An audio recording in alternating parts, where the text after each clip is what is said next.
In commemoration and celebration of Black History Month, the top 3 teaser will be read by Stanley McFadden.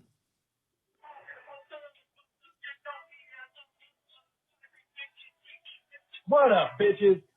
This motherfucking week on the motherfucking Media Virus Podcast, Mike and Maddie discuss racist jokes because Big Daddy ain't here today, and this is how the fuck they do us during Black History Month.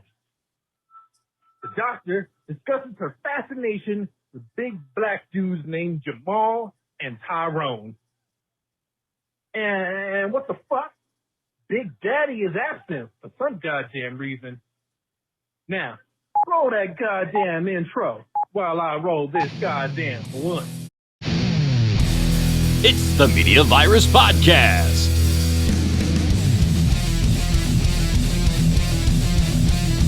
Let's point and laugh at the world burning around us. With executive producer Mike LiToris. That there's a fancy doctoring word, butt crack. Featuring the diversity duo, Stanley McFadden and the lovely and talented Doctor. Shut the fuck up, Maddie. And now, spreading the sage nihilism of an aged Gen Xer, your host and mine, the star of our show, the incomparable Maddie Rockdeath. So anyway.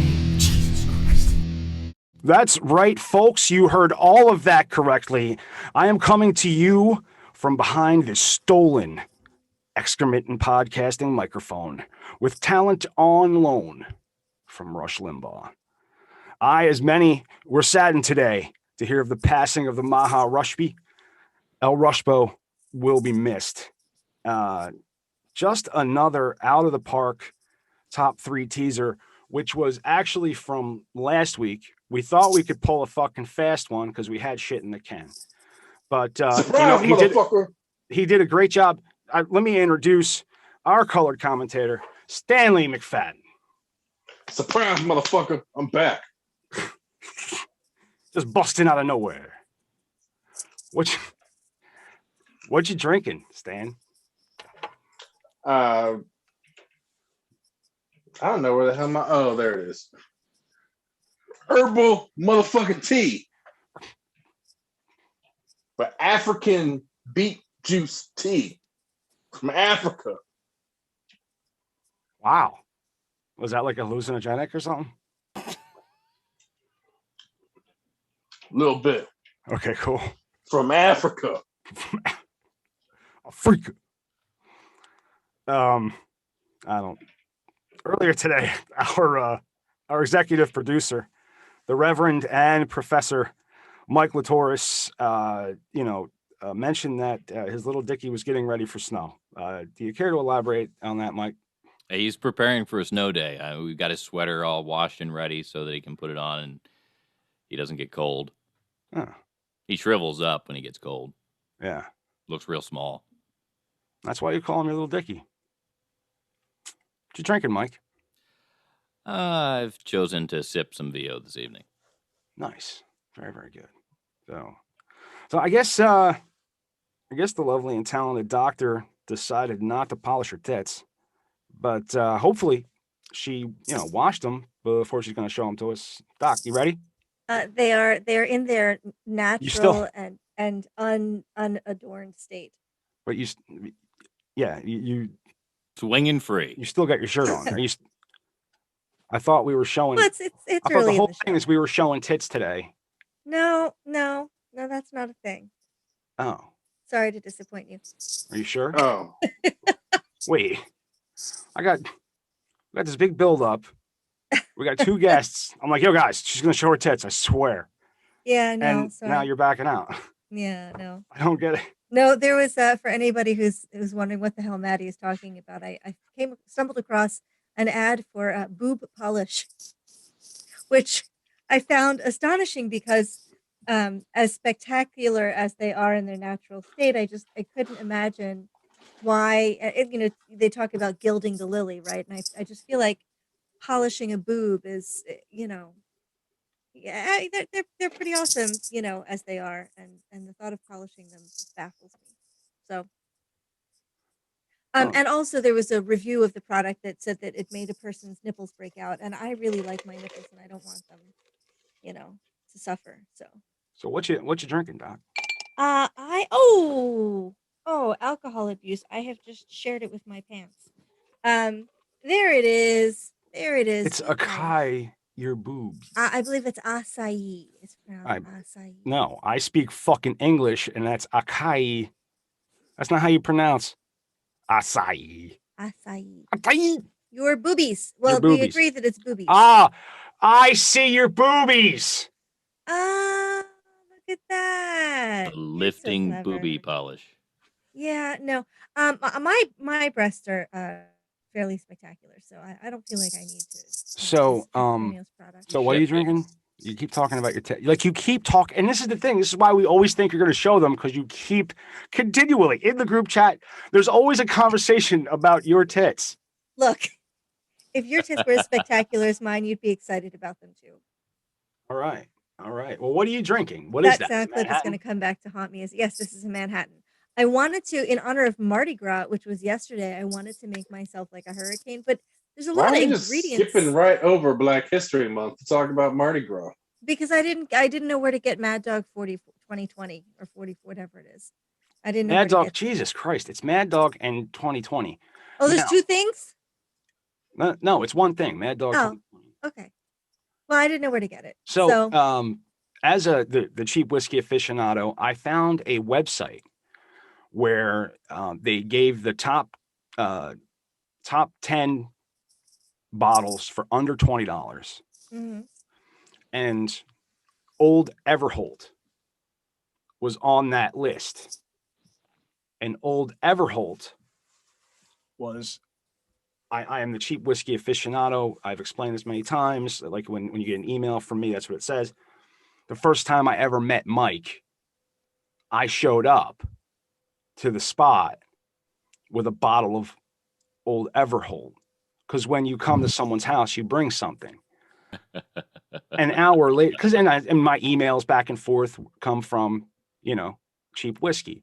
So I thought it was fitting for me to show up. And the only reason I picked it up is because it was the cheapest whiskey that particular liquor store had.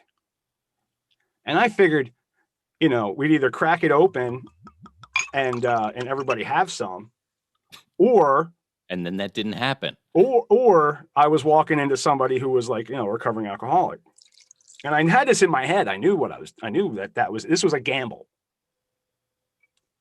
And I lost. I mean,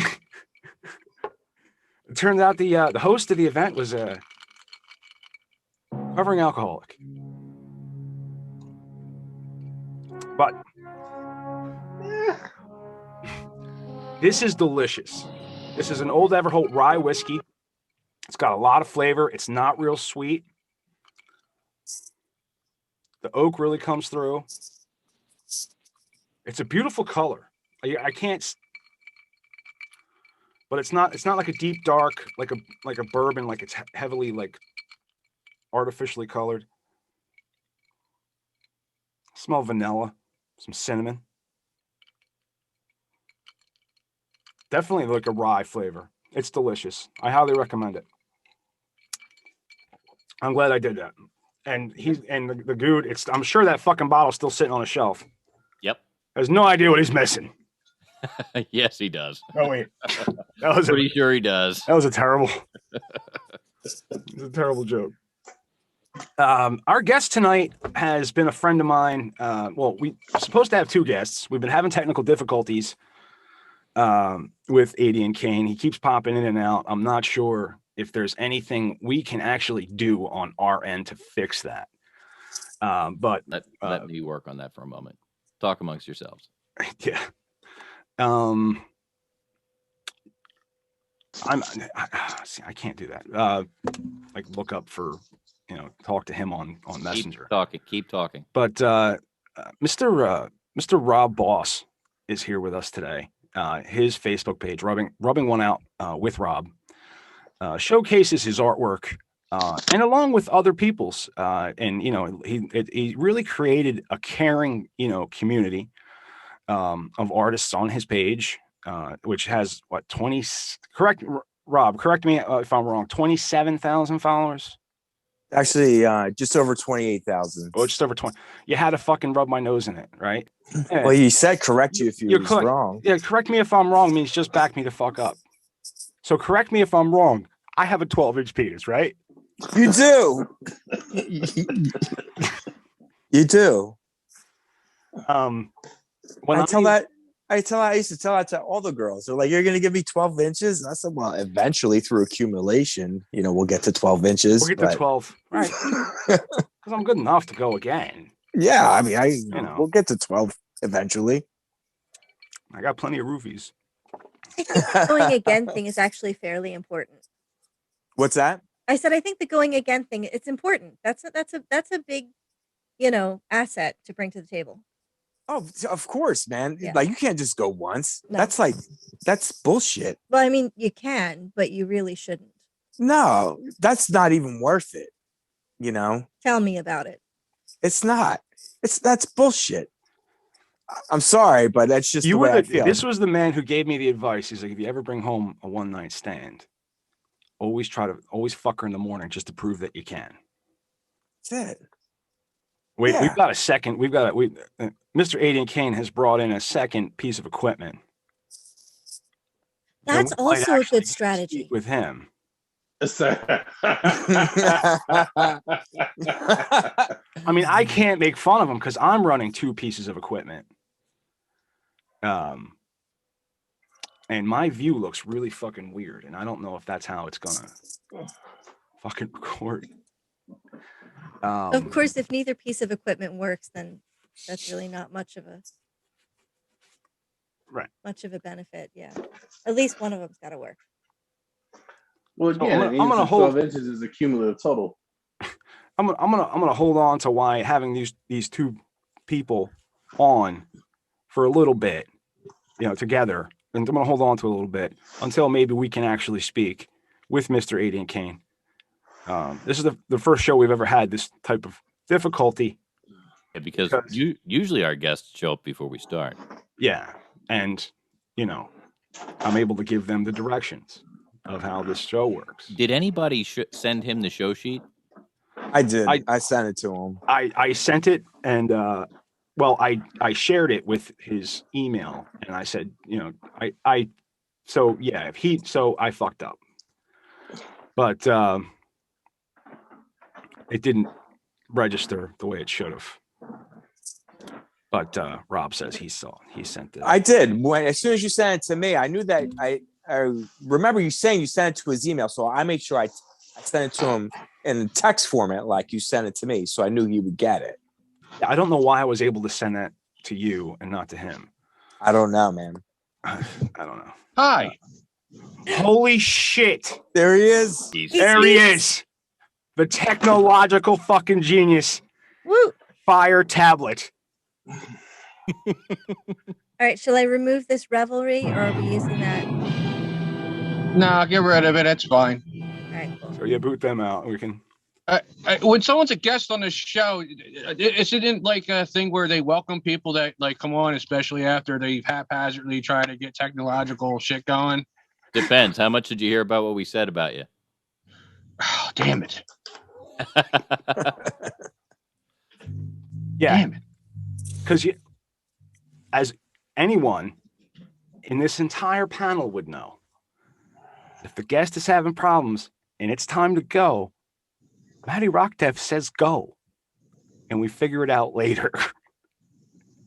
And that's what happened. We can probably cut out a lot of the extra time, right? Oh, can we? Says the girl who does no editing whatsoever. Oh, you guys could just cut that out, right? Can we just edit things out? Can't you just hey, Mike. Can we just magic that shit? Can't we just, the other one. The other one. We can just magic that shit. I'm going to defer to something that you've already said. You have to tickle the anus.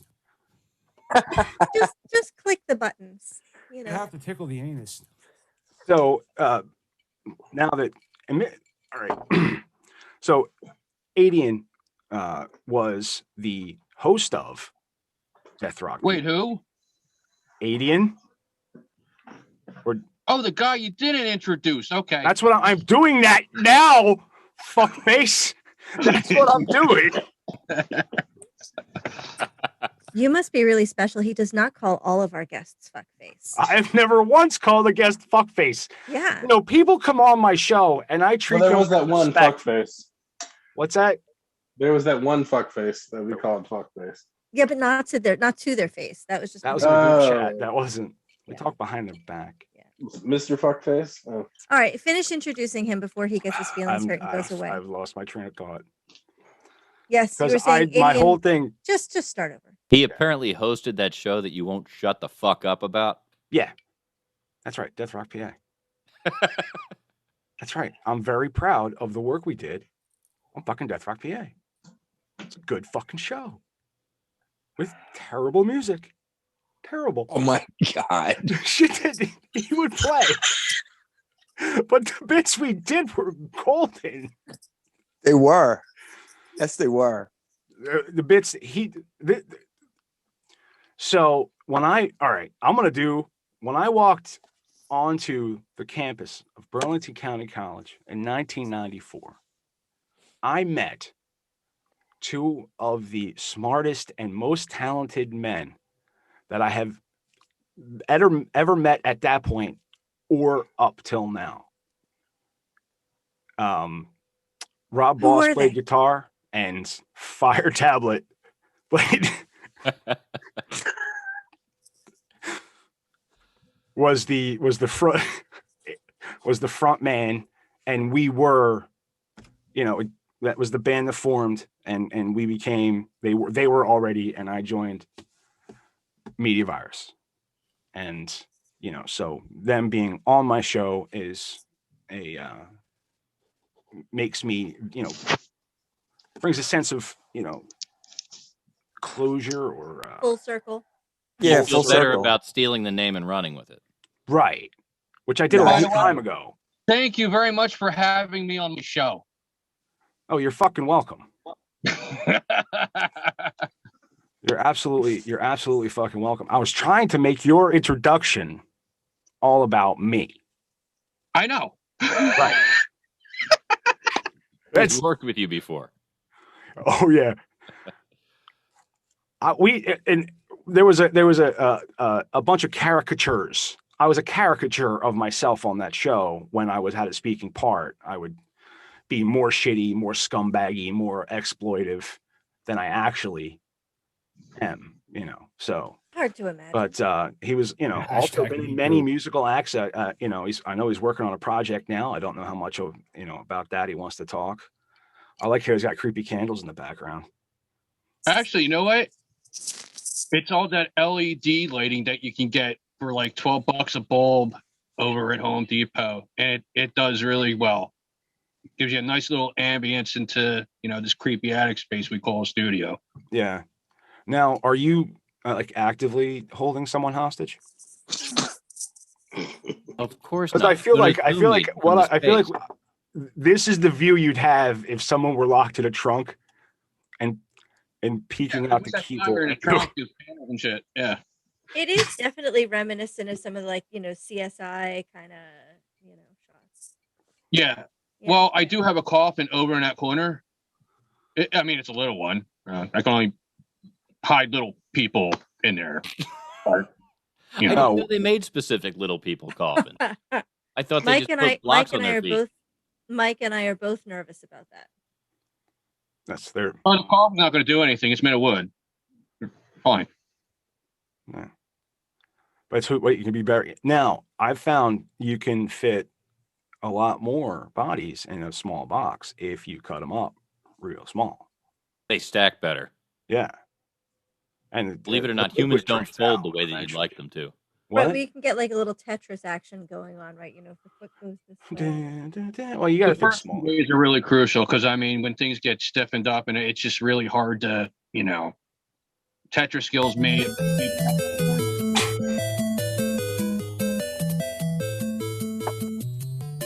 Oh, so I brought something today.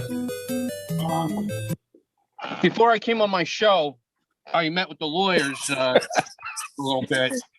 Where came over? He said my show. I wanted to read you a little something. I mean, Is that a C&D? Is this our first cease and desist? it is a official cease and desist order from the law offices of Shyster and Shyster. And Stop. I mean, clear that all parties here are liable. All parties. Except for Rob Boss, because he's his own thing. I'm being held against my will. So after considerations of what the liabilities are, I figured I really don't want to take my friend and people I don't know to court. I mean, I'm willing to work something out. I figured there's 5 of us here, about $20 a head. Maybe we can offset any legal pursuant action. You'll give us all head for $20? Dude, I'm in. $20. Holy shit. Not a bad deal. What's your Venmo ID? You got a lot of takers, guy. There's lights and stuff. How do you know? Like you What? may be destitute with your program here, stealing my name and stuff. I got you something. I got you something. That's a Delco accent right there. I got you something. I used to live in Delco for a minute. No shit. Did you guys? So sorry to take this a slight tangent, but did you guys hear Kate Winslet is apparently doing a show which requires a Delco accent, and she said it's the hardest accent she's ever done. So I forwarded that to Aunt Mary Pat, who was one of our previous guests, and was like, maybe you can offer to do a little coaching. There you She go. appreciated that, yeah. Mm-hmm. Well, they already filmed it, right? Oh, I don't know. I know it's an infuriating fucking accent to listen to. Yeah. People start talking to me in that fucking Delco accent. I just I want to put a hammerhead inside a sock, duct tape it, and just foil it like a big sock, like one of those, what do they call them? Thermal socks, you know? I mean, other than that, it's fine. Ew. So accents aside, what's going? I missed half of Rob Boss's interview. Well, It hasn't happened yet. Hasn't even happened yet, man. You didn't miss anything. We were just talking about, hey, look at that guy who can't figure out Zoom. Yeah, we went to the introductions, and I was kind of like, I'm not going to the bar tonight because of this. I'm here for for you guys. you're in New Jersey. What bar is open? You'd be surprised, man. My bar's open. Cheers. Yeah, mine too. What are you guys drinking? I got some JD. Okay. What do you got? Guinness. Guinness. Good I choice. got some JD. JD Good right here. choice. Good choice. All right.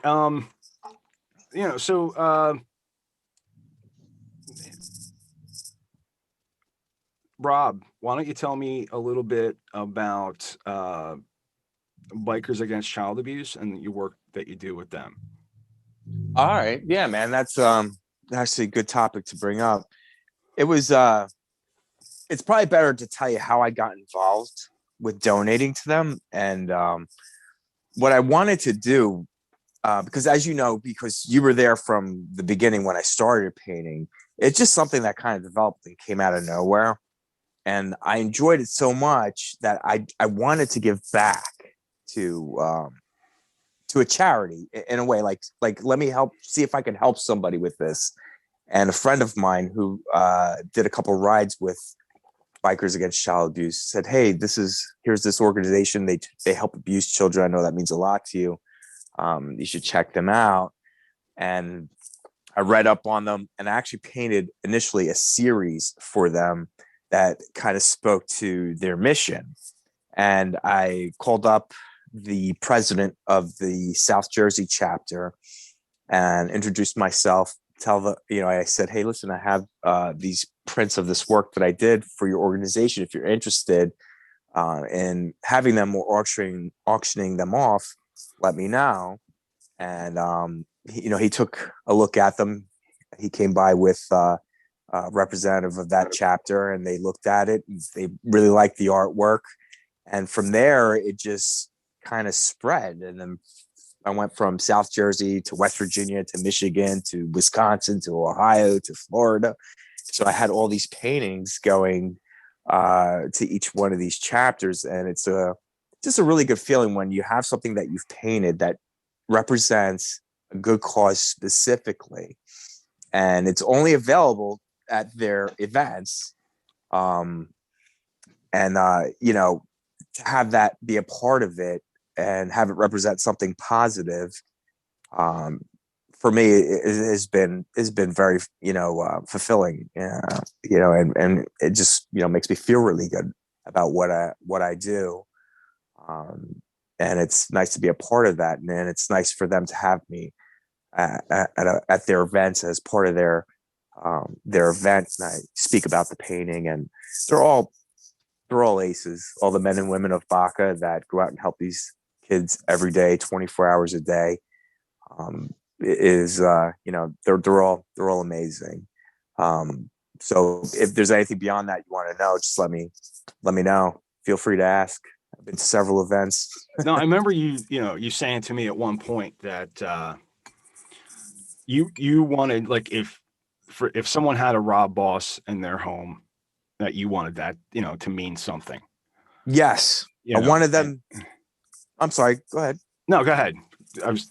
I want them to know that having a having a Boss painting in your home, your office, wherever you have it, it represents something, because every time someone buys a painting from me, a portion of that gets donated to Bikers Against Child Abuse, and I send the funds through to various chapters throughout the United States, because there's so many of them. There's so many chapters. Like, for instance, Michigan has 5 chapters. You know, so there's you know, I'm not sure exactly. And I noticed that Delaware does not have one. No, they don't. Dude, I wish I knew a biker in I'm sorry, I'm not a biker chick, but I mean, if I did, I'd call him up and be like, yo.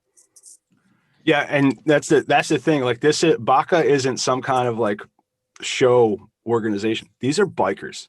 No, dude, they are bikers. They're fucking bikers. And you got to know how to talk to bikers. You got to know, like, you know, like, but they are and again, like, even their mission statement, like, they don't condone violence, but if the situation arises, they all know how to utilize it. Yeah. Trust me. Bikers are some of the most charitable people you're ever going to come across, and they bring themselves to whatever it is that they're involved with. I mean, I've seen the work of in Delaware there's an ABATE chapter, and they're always out doing their thing. You know, they're aimed toward education. They do events that provide for educational needs of children, and they do toys for tots, and bikers are just a group of people that I don't think the general public looks at quite the right way most of the time. And no, they really don't get enough credit. Once you get to know a couple of them, you realize that they're probably doing more good in the world than everybody else. Mm-hmm. Oh, 100%. I mean, every single event that I've been to, they've all been super nice, you know, super welcoming. I mean, they've invited me to their houses. Never once got like the feeling that, you know, I was in danger, or they were just super good people. I mean, and I've been throughout the United States, man, you know what I mean? And they're like their mission statement says, they're not about violence. They're about protecting children from violence, you know, and that's their only goal, is to make sure that the child that they're helping doesn't have to fear the world that they live in. And if you really think about that, like, they're making sure that a child doesn't fear the fucking world that they live in, man. You know, it's like, if you've ever been in an abusive situation as a child, like I have, so that's why it means so much to me. And you think about my kids, like, I can't imagine, like, if they were afraid of waking up, like afraid of their world. And that means a lot to them. You know, that's their mission, is just to go out and say, hey man, you know, to the little boy or the little girl that they're helping, we're here for you. You know, you have a friend, and we will protect you. You know, and that's, to me, that is just so cool what they do. And when they get a case, they just go. You know, like one of the paintings I donated to him was called The Road Traveled, and it was like a bend. It was a country road, and there was a bend in it. And the point of the painting, why I dedicated it to them, is because they take the road less traveled. And in the painting, if you could see it, it was just a country road that, you know, looked like it'd be traveled on sometimes, you know, two tire tracks, grass in the middle, you know. And the point of the painting was that they take the road less traveled and they go around this bend, not knowing what's on the other side. And they do it without hesitation. You know, there's no putting on the brakes. If there is a child in need and they get a case, they all jump on their bikes, they ride out without hesitation, go around that bend without hesitation, just to make sure that they can help a child who's been the victim of abuse. And there's all levels of abuse, and you can only imagine. You know, I don't want to, you know, go into too much detail on that, but you know what's out there, and that's what they do. And to me, it's just like the coolest thing ever, you know. And they do it for free. There's not one paid member of BACA. Like, you look at these charity organizations, you have like CEOs that make X amount of dollars, and there's nothing wrong with that. People do that full time. There's not one paid member. So every dollar that you donate to BACA goes to helping the kids. 100%. It's amazing. I can't say enough good things about them. Yeah, and you know what, man? Thank you, like, for, you know, sharing, you know, that experience. But and how did this whole thing, you know, get started? Like, how did you begin, you know, Rob Boss? Well, that's another great topic to bring up. And honestly, like, I don't know if you ever knew this, Matt, because we started it, you know, I asked you for help with it, and like I pitched you an idea. At like You said we were no, this is, you call me up and what you say is, I got an idea.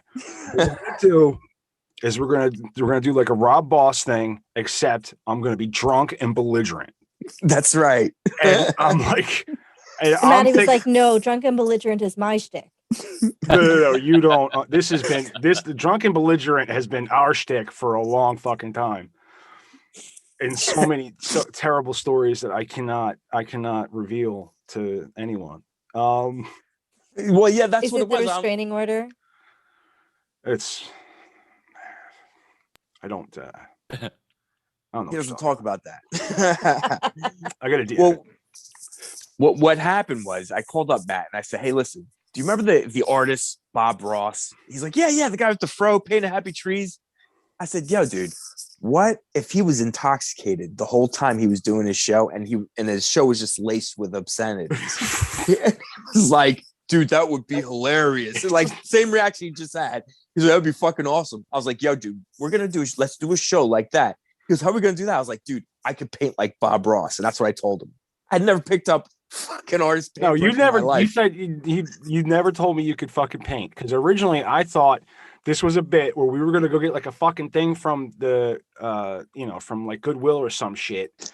We were gonna have that turned backwards, but like that's a bit everyone had already done, and you committed to a bit to the point where you decided to stop being drunk and obscenity laced and straightened out. Like, this was supposed to be my swan song. This was supposed to be my opus. This was supposed to be my like let me show you how perverse my mind can get.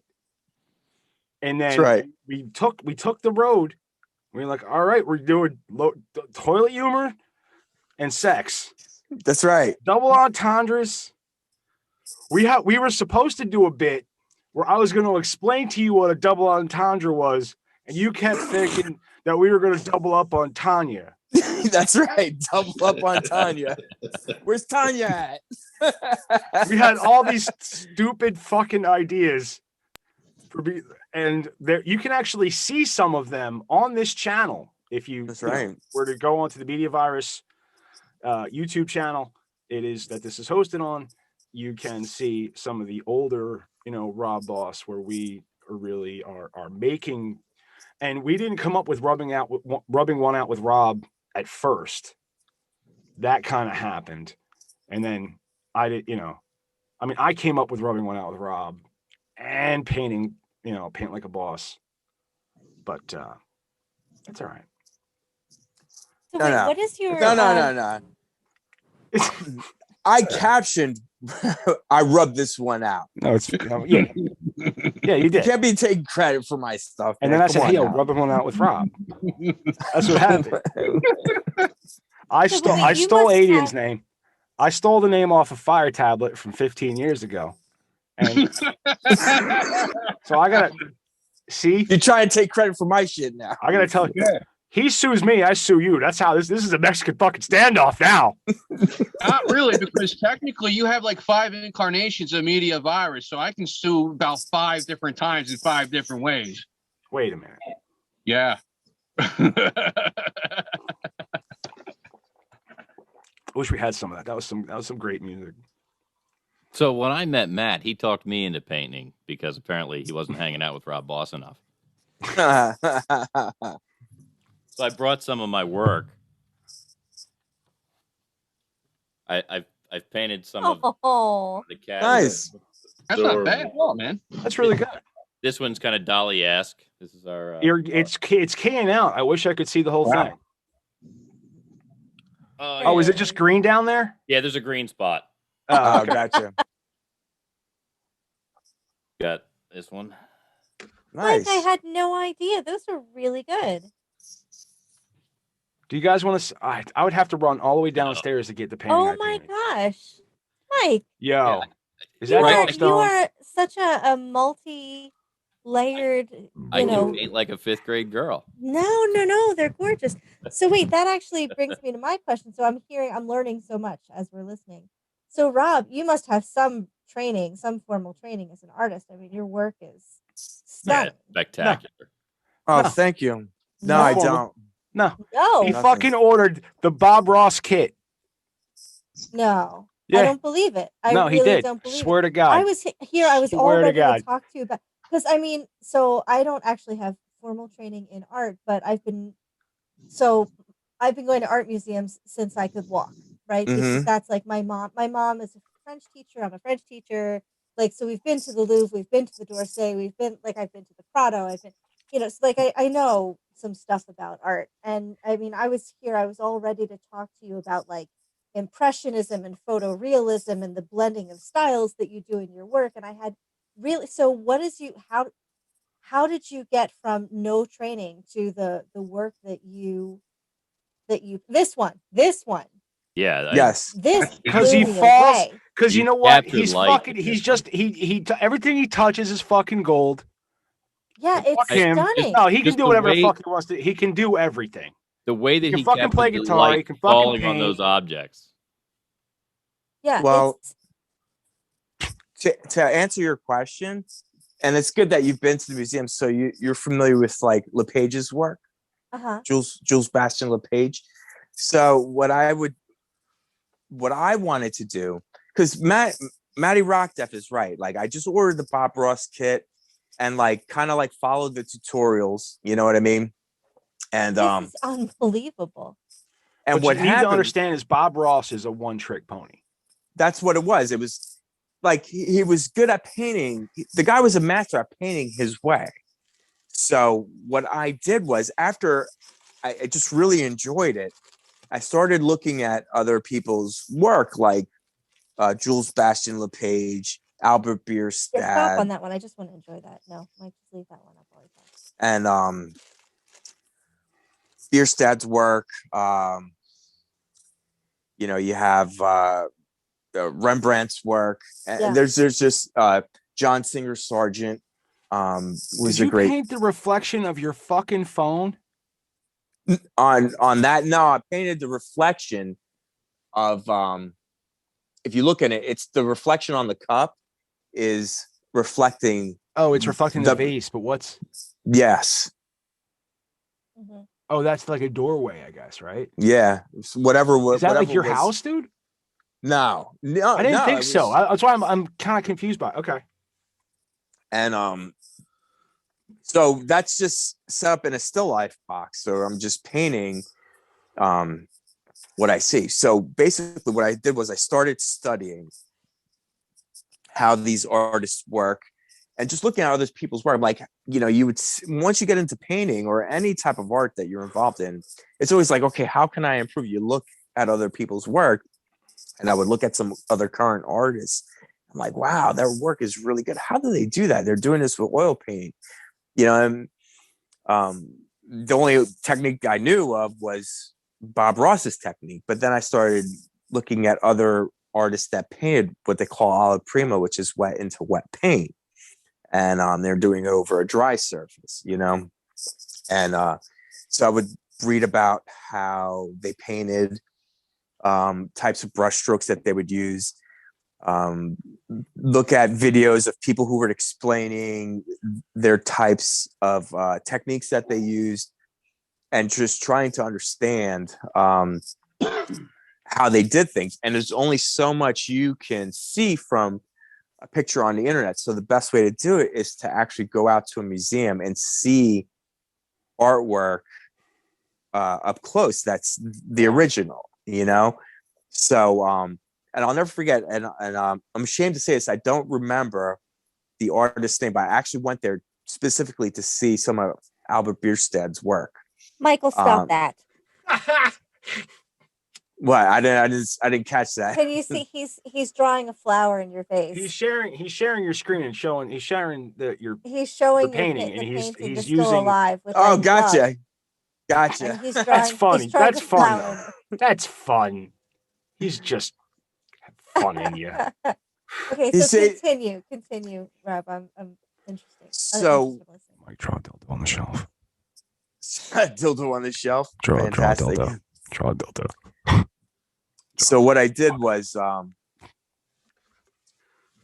in a lot of the portraits and a lot of the landscapes and just the artwork in general, but there was a portrait in particular that I was looking at, and from 6 feet away, it was magnificent. Like everything came together in it. And when you get up close, you can kind of see the brush work, and, you know, kind of what the artist may have been seeing as they were painting. And it was one particular feature was the gleam in in the eye of this woman that was in the portrait.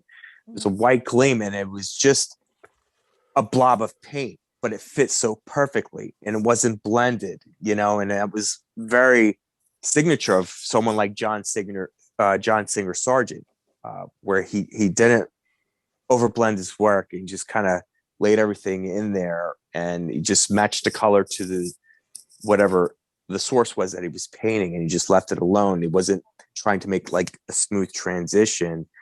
So I started experimenting with that, and that's what got me to where my work is now. And just it's astonishing. It really is beautiful. Thank you. Yeah. And we're talking that silver cup is reminiscent of Vermeer. It's beautiful. Yeah. So I got married. What the fuck was that? I got married in 2018, September 2nd of 2018. He called me with this idea as we were leaving I was on my way home from the bridal store with my wife. She was wedding gown shopping. So he has been learning, a student, for 3 years. Wow. That's right. Wow. 3 He years. is my age, which means you make me want to pick up a paintbrush. Jesus. That's Well, amazing. you know what it is his mother-in-law is so pissed off at him. She sure is, man. She fucking hates my guts, man. She's been painting for like 30 years. Oh wow! That we have we have a video of where his mother-in-law really enjoyed the videos that we did, but she didn't like the fact that we just cursed up a storm. Yeah. Oh God. Dude. So we went through a whole video listing the words she didn't want to hear in slow motion. Right. So, question. So if a person purchases one of your paintings, does some of that, for any painting, does that go to Baca, or does that, or are there particular paintings that are earmarked for that? Any painting that they purchase, a percentage of that, usually about 10%, will go to a chapter. Mm-hmm. And sometimes that that money, just to full disclosure, sometimes that money is just given directly. Sometimes that money is used to ship them a print, like say for instance, if I sell a painting for $200, let's just say, and so 20% would go to Baca.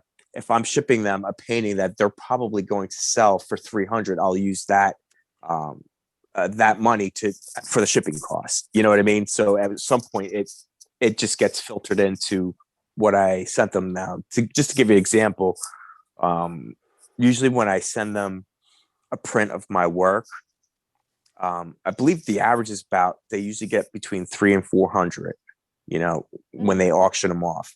And to get the print made, have it framed, and shipping is usually right about $100. You know what I mean? Is what it will cost me. Obviously, the ones in Jersey I just drop off, so I don't have to pay the shipping cost. Yeah. But the ones across the country, so it's in one form or another. And I always, when I go to the event, I always make a donation while I'm there, even after I've donated a painting, just to help support them financially. And which they always like, oh, dude, you don't have to do that. I'm like, no, I got to, no, it means a lot to me. I'm glad you guys had me here. And they're always just so grateful and so nice. If you've never been to a Baca event, you really ought to check it out. It's such a good time and filled with a lot of great people. You see a lot of awesome bikes there, and it's a good time. That's awesome. Mm-hmm. Really, really cool. Thank you. Adian, do you have any questions for the guest on your show? Yeah, man. When am I getting my $20? Back to that, dude. Come over. I'll give it to you in liquor. No, dude. I honestly, you're telling it as it is. Everything that you've been concise with every question. I mean, you're good. I'm glad you enjoy your show. That makes me happy. Yeah, Adian, I appreciate you having me on your show, man. That's fucking awesome. I mean, so guys, do we want to spill the tea? Do we want to shift to our next set of questions? Yes, let's do that. Okay, so guys, we have. Go ahead, Maddie. Yeah. So, Rob, we do we have a recurring theme for every guest. Mm-hmm. Okay. So we're going to I'm going to hand the reins over to the doctor. The spit. Do we have an intro or anything for this? No, not exactly. I'll probably drop a commercial in the audio version. Right about here. There you go. So it's kind of like a second round of interview. But okay. I don't know if you guys are familiar with James Lipton. He's a wonderful interviewer. I think he died. So I really should look it up if he died recently. I think he did. But he did this great show called Inside the Actors Studio, where he would interview actors, right? Mm-hmm. So, and he had at the end of every interview, he had these 10 questions that he would ask. So inspired by this, I have come up with a list of 7 questions because we do things out of 7 here. And we call this Spill the Tea in honor of James Lipton. So, okay. All right. So our first question is, when you were a kid, what did you want to be when you grew up? I wanted to be a rock star, 100%. I can verify that. I wanted to be a rock star in the worst way for all the wrong reasons. Liquor and drugs and whores. That's it. Fucking awesome. You just said it all. That's the only reason I wanted to be a rock star. And that's how you roped me into it. That's it. Well, but if those are the wrong reasons, what are the right reasons? That's how I talked Matt into it. I'm like, dude, come on, you gotta join this band, man. We're gonna be famous, man. This will be drugs and whores and money, and liquor. He was like, I'm in. Where do I sign? Yeah. Okay. What's your favorite smell? Oh, my favorite. No. That's a good one. You better say it. Besides that, I'm going to rewrite the question to say, besides that, what's your favorite smell? Besides genitalia. What's your favorite smell? I'll be honest It's with a you. good smell. Let's not lie. Probably because I smell it the most because the paint I use is made with an all natural. There's no solvents in it, so it's just made with linseed oil and clove oil. So I really enjoy the smell of clove right now because that's what I smell when I'm painting, and it's kind of relaxing. So I would say at the Adian moment, and I used to paint together. We used to really enjoy the smell of thinner. the smell of what? Thinner. Thinner. Or actually, when we used to spray stain. Or not, we roll stain on with the doors closed. With the windows all shut. I've sprayed stain with the I sprayed stain, first of all. I sprayed stain with the doors closed. I've sprayed stain with my head in the cabinet I was spraying with no. Oh my You God! sprayed Stan? Stain. Oh, you don't I know thought you it, said Stan. I thought we were in talking like a about sprayer. The show just got dirtier than normal. You're welcome. Okay, wait, hang on. Let's keep going. Okay, so clove oil and linseed oil. That's really cool. And a good reason too. What about your life makes you happy? Oh, my kids. Definitely, hands down, my kids. Tell us about your kids. Now, see, I thought he was going to say liquor and drugs and horse. no, I've grown. That's what happens when a guy grows up. Yeah, that's it. He was the fucking last one. Maddie, shut up. I have. Let the guests talk. I have a boy. He's 12, and he'll be 13 next month, and a girl that's 11, and she'll be 12 next month. They were actually born 2 years and 2 weeks apart. And as far as happy things in my life, it doesn't get any better than that. And I think that at least for me, having kids was probably the most fun experience. Because you get to be a kid all over again, and see them experience new things like a kid on Christmas. It's like when you have kids, you like get to see that excitement and joy for coming downstairs and seeing the presents under the tree, or for birthdays and things like that. And he was a model in New York. Yeah, that's right. Long time ago. This man has been in several magazines. Like before his art, before he decided to, he just wiped his ass and decided he wanted to fucking paint. He just wanted more talent. That's all it. He fucking wanted. Meanwhile, the rest of us just trudged through our meaningless lives. Matt, you're missing something. I didn't just wipe my ass. I wiped my ass and then took the toilet paper and stuck it to the wall and then said I was going to paint. It's just, you're making it seem like I wiped my ass and put it back in the toilet. I was so arrogant about it. That's so Not only am I going to paint, I'm going to start right now. Yeah, I wiped my ass. I said, with the shit on the paper, I was like, I'm going to paint right now, and just fucking stuck it to the wall and got up, didn't even flush. This is art. Yeah, That that's was right. Kandinsky. Okay. What about your life now would have surprised you as a younger person? The fact that I have kids and I'm still alive.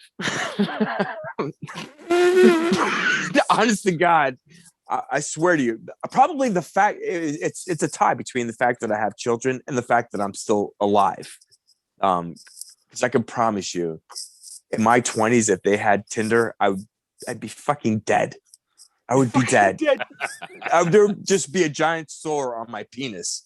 They wouldn't even be able to close the coffin. It'd be just a huge mushroom penis, He fucked himself to death, and we don't even know what virus he has because it's just a mutation of everything. He had media virus. That answer's more common than you think.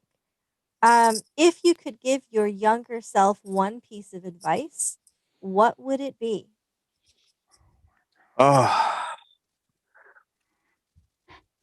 Probably. Oh God. If there was one, probably, honestly, to do more drugs. Would have been to paint earlier, because it's weird. It's Matt knows me and Louis knows me, and I think we've met. Doctor, I think we've met once before. Yes, I'm sorry, Mr. Caine, Adian, and I'm sorry, I'm getting my names mixed up here. Adian and Matt, and have known me for for a long time. And one of the things that my family members have said, just on my mom's side of the family, is Wow, dude, it's kind of shocking to think that you had this inside you all these years and it's just coming out now. Like imagine if you had started younger, where you would be. I mean, So it's your second act. Isn't that the Yeah, cool thing about life, though? Is that you keep learning. sure. Like you when you're a kid, you think, oh, once you get to 30, it's all done. And as you get older, you get to keep discovering things about yourself. Like I think that's freaking awesome. That's the Well, For well, myself, that's I think that's one of the coolest things that I'm learning now. and that's a good way to be because if anything, I'm a really good example of why you should not give up on things and try something new. Like, don't be afraid to try something new I because feel you like might Aiden just is staring into my soul. you might surprise yourself. And success isn't always measured by monetary gain. Success can be Measured achieved in in tax other forms. write-offs. Oh, Okay, like so go on. success can be measured in so many different ways. It doesn't have to just be monetary, and I've been fortunate to been able to achieve success, by selling my paintings and also being part of something that's a really good cause. And BACA is probably the biggest organization that I donate to, but I also donate to Serve Behavioral Health, and they focus on people who are coping with a developmental or developmental disability or mental illness or both. So it's nice to be able to be a part of that as well. Very cool. All right, follow-up question. If you gave your younger self a piece of advice, and let's go with paint sooner, would he have listened, and why or why not? Oh, he definitely would not have listened. Because let I me feel like see. everyone says that.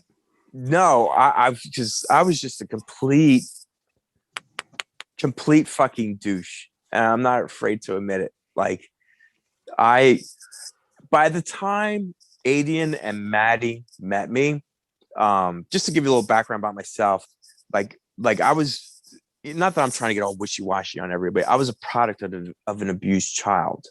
Like I am what an abused child would become. So I think when Matt Dillon in The Outsiders.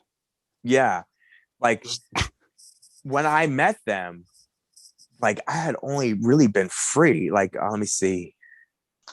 My stepfather left when I was 14, and that was like the end of it. So, and then we had moved around a lot. So, like, it was really like 2.5 years that, like, when I first met Adian and Matt, it was like I was free, and I was so happy. It was like being out of fucking jail. If I could imagine what someone would feel like getting out of jail, or just in a horrible situation.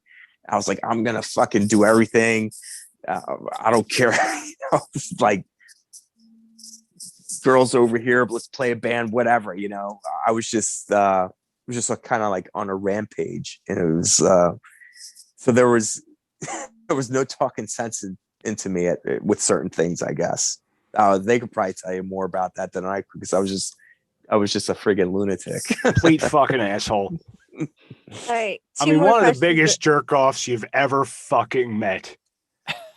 I mean, the type of guy that would fuck your sister and fucking lie right to your face about it. That's right. Like, as long as your sister's happy. She was. All right.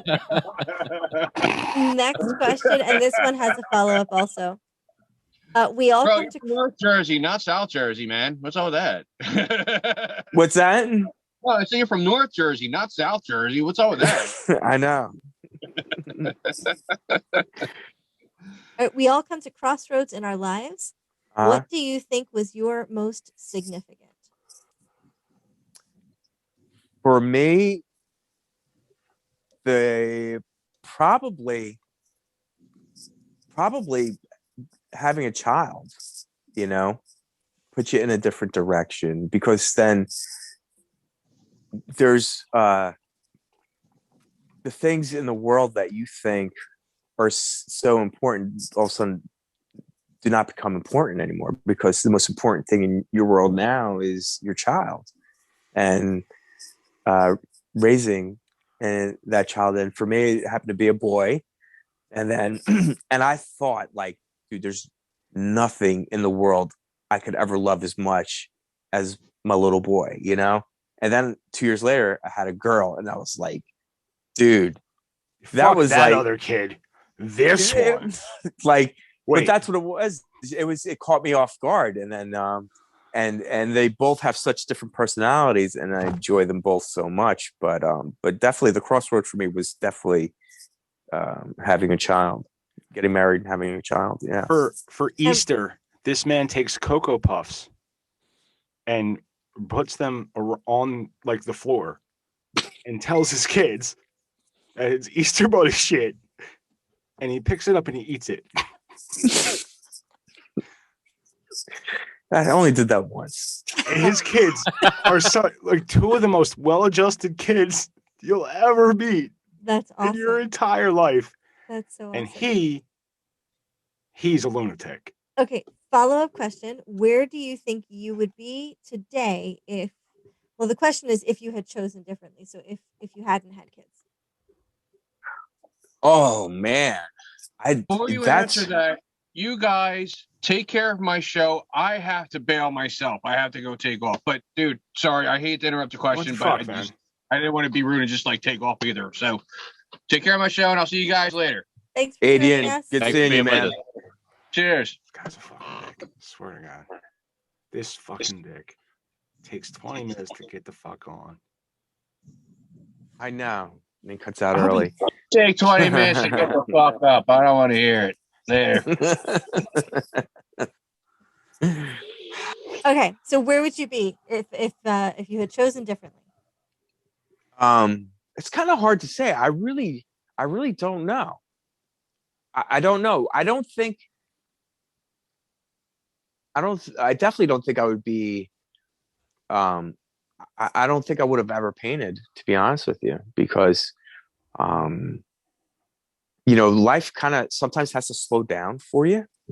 You know what I mean? Like you have to settle down and then collect yourself, and certain things just kind of happen. I think that's what happened for me. Having children, it slows you down. You become a little bit more centered, aware of what's going on around you, and you're not going out drinking or partying with friends anymore. The center of your world is now your children, so you might think about different things.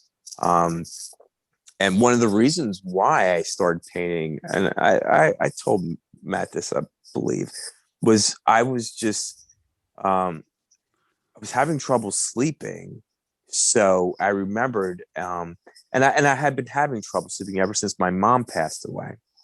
But I remembered one night when I was little, if I couldn't fall asleep, my mom would read me a story. She had like very soft voice, and it put you to sleep. Well, I was 40 years old. My mom's dead. What am I gonna do? Like have my wife read me a story? So I went into YouTube and I just typed in soothing voices, and the first video pop up was Bob Ross. So I put my headphones in, put it on, and like 5 minutes I was out. And I did that for like 3 days. And like on the fourth day, I was like looking at it. I was like, God damn. And that's when I started like thinking. And then I pitched the idea to Maddie. And that's kind of how it all started. I was like, yeah, I could do this shit, Oh, cool. Now, do you think, let me ask you this just to follow up real quick. Do you think, sure, had you not had kids, that by now you would have actually come out of the closet? No, I am. I could tell you without a doubt that I do. I love women so much. So I don't think that I don't think a little that would too ever much. Happen. Like so much. So much. It was a question worth asking. It's it's that kind of show where we. Well, I mean, nobody can blame you. We're pretty and we smell good, so That's it. Like, so he's pretty and he smells good.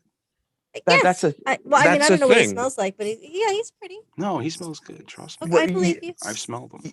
You know what the thing I've just is, been waiting for him to like give first, really. and you know why I could tell you why he's saying that. I'll tell you right now. I can't see who I'm talking to right now because it just has subscribed. But I think I was talking to Connie before. I don't know, whatever. The reason why Maddie's saying that is because back when I was modeling, I was like 22, you know. So this was 1998, you know.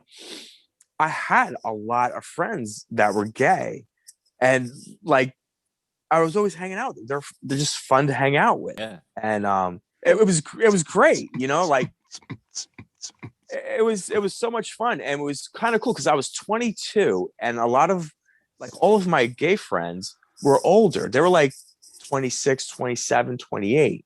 So they knew the city. So like they would take me out to the city, and I had just such a blast. And then like not Matt in particular, but other friends, like people that I worked with that were like friends at work. And I'm not trying to call anybody out. They were like, "Hey man, you're all right with that?"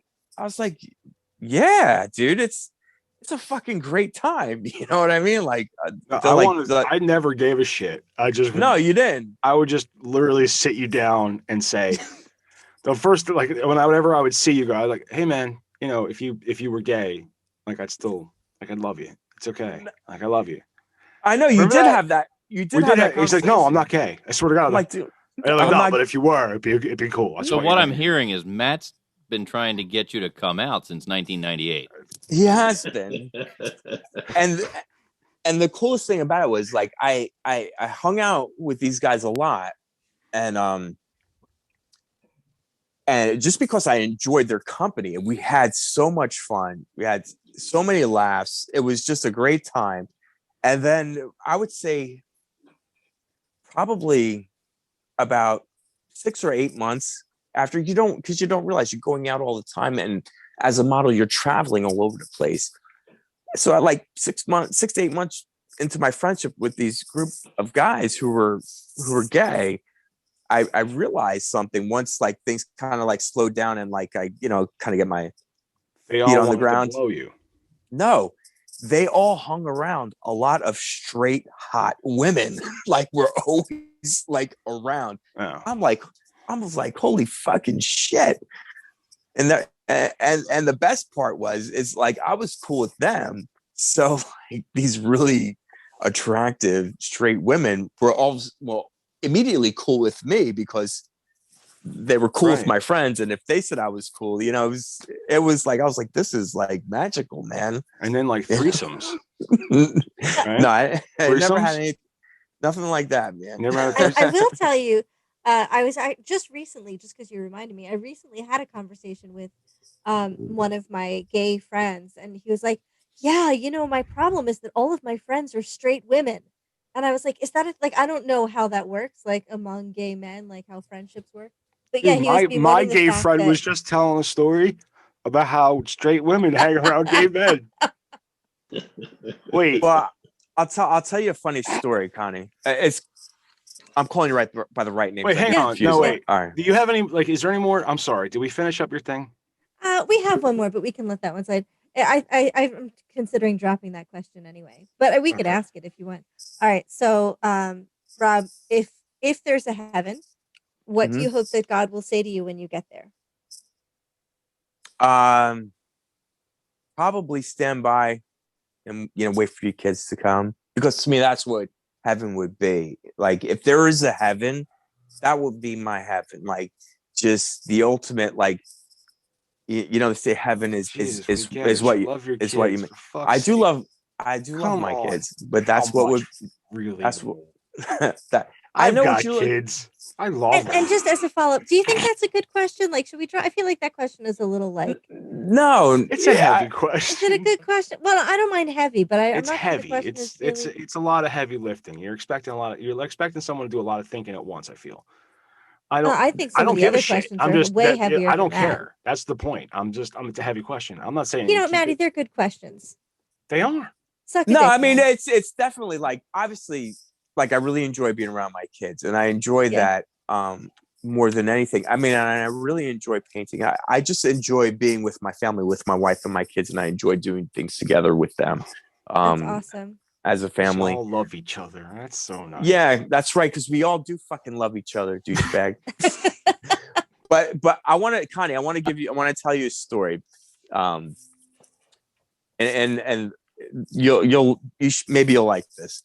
So when you have gay friends and you go out to bars, you have to accept the fact that if you're straight, that you're gonna sometimes go to a gay club or a gay bar. That's just the way it is. And and you alternate. You know what I mean? Like, I mean, come sometimes on, you'll like go. a mouth to mouth, right?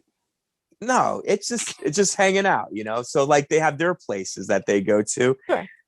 And it was maybe like 3 or 4 weekends in a row we had gone out, because we would go out every weekend. And I was like, yo, come on, fellas, seriously, man. Like, just as a joke, I'm like, can we go to a place where there's some women? You know, I want to meet some girls. I want to bang a pussy for a change. Right? I'm sick of all this asshole, this hairy badass. That would fucking. I want some puss. I'm sure that Maddie. I'm sure they wax. All right, continue. So they said, all right. No, trust me, you like some hairy.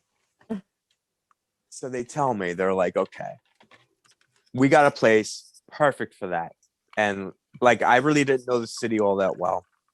And they're like, here, come follow us. And they kind of like rushed me through the door and like straight up these steps. They're like, here, up here. And they just kind of all guided me up, and we went up there, and it was, a club. It was dark, like a typical dance club. And there was a shitload of fucking women there. And I'm like, at the end of the bar, I got like a vodka tonic or some shit, a straw in it. And I'm like, holy shit. And they were all like hot. I'm like drinking it. I'm like looking around, and all of a sudden I see like these women kissing each other. And I look over at my friends like, motherfuckers, man, took me to a lesbian bar, right? And they were like, for women. You should have been more specific. They were dying, but the fucking joke was on them, because it's because I end up picking up a girl that night from that club. Nice. Yeah. Oh, you're a very attractive man. And he did some smashy, you know what I'm saying? So, right. That's how that happened. Very And that was Thank syphilis you. number That was 4. really awesome. Mm-hmm. No problem. All right. So, Professor, what's next on our agenda? Are we about to get into the vestibule? Yeah. Did you have a submission this week? I had Matt's submission, and then I couldn't. I just haven't. Okay. I don't. But I do have 3 submissions ready. So, well, hang on, because Rob, if you needed to bail, this would be a good time to do it. I do need to bail, and I just want to thank you all for having me on. It was a great time, and I do appreciate the time and the courtesy that you guys have extended my way. So, absolutely, thanks for coming on, man. I really appreciate it. Really wonderful to meet you. What's the you any websites you want to shout out? You want to shout out your Facebook or whatever? Probably the best way to see everything is paintlikeaboss.com, and that has links to my Facebook, and it has samples of my work on there. Obviously I put everything that I do on Facebook, but paintlikeaboss.com is probably the best avenue to get to me as far as seeing my work and social media. All right, man. Dude, thanks for coming on. Thank you so much. It was really a pleasure to have you. Hey, it was a pleasure. Hey, nice talking to you too, Mike. Thank you so much, buddy. Good night. Good night. You got a closet? Go fuck yourself. How about that? Hang this up.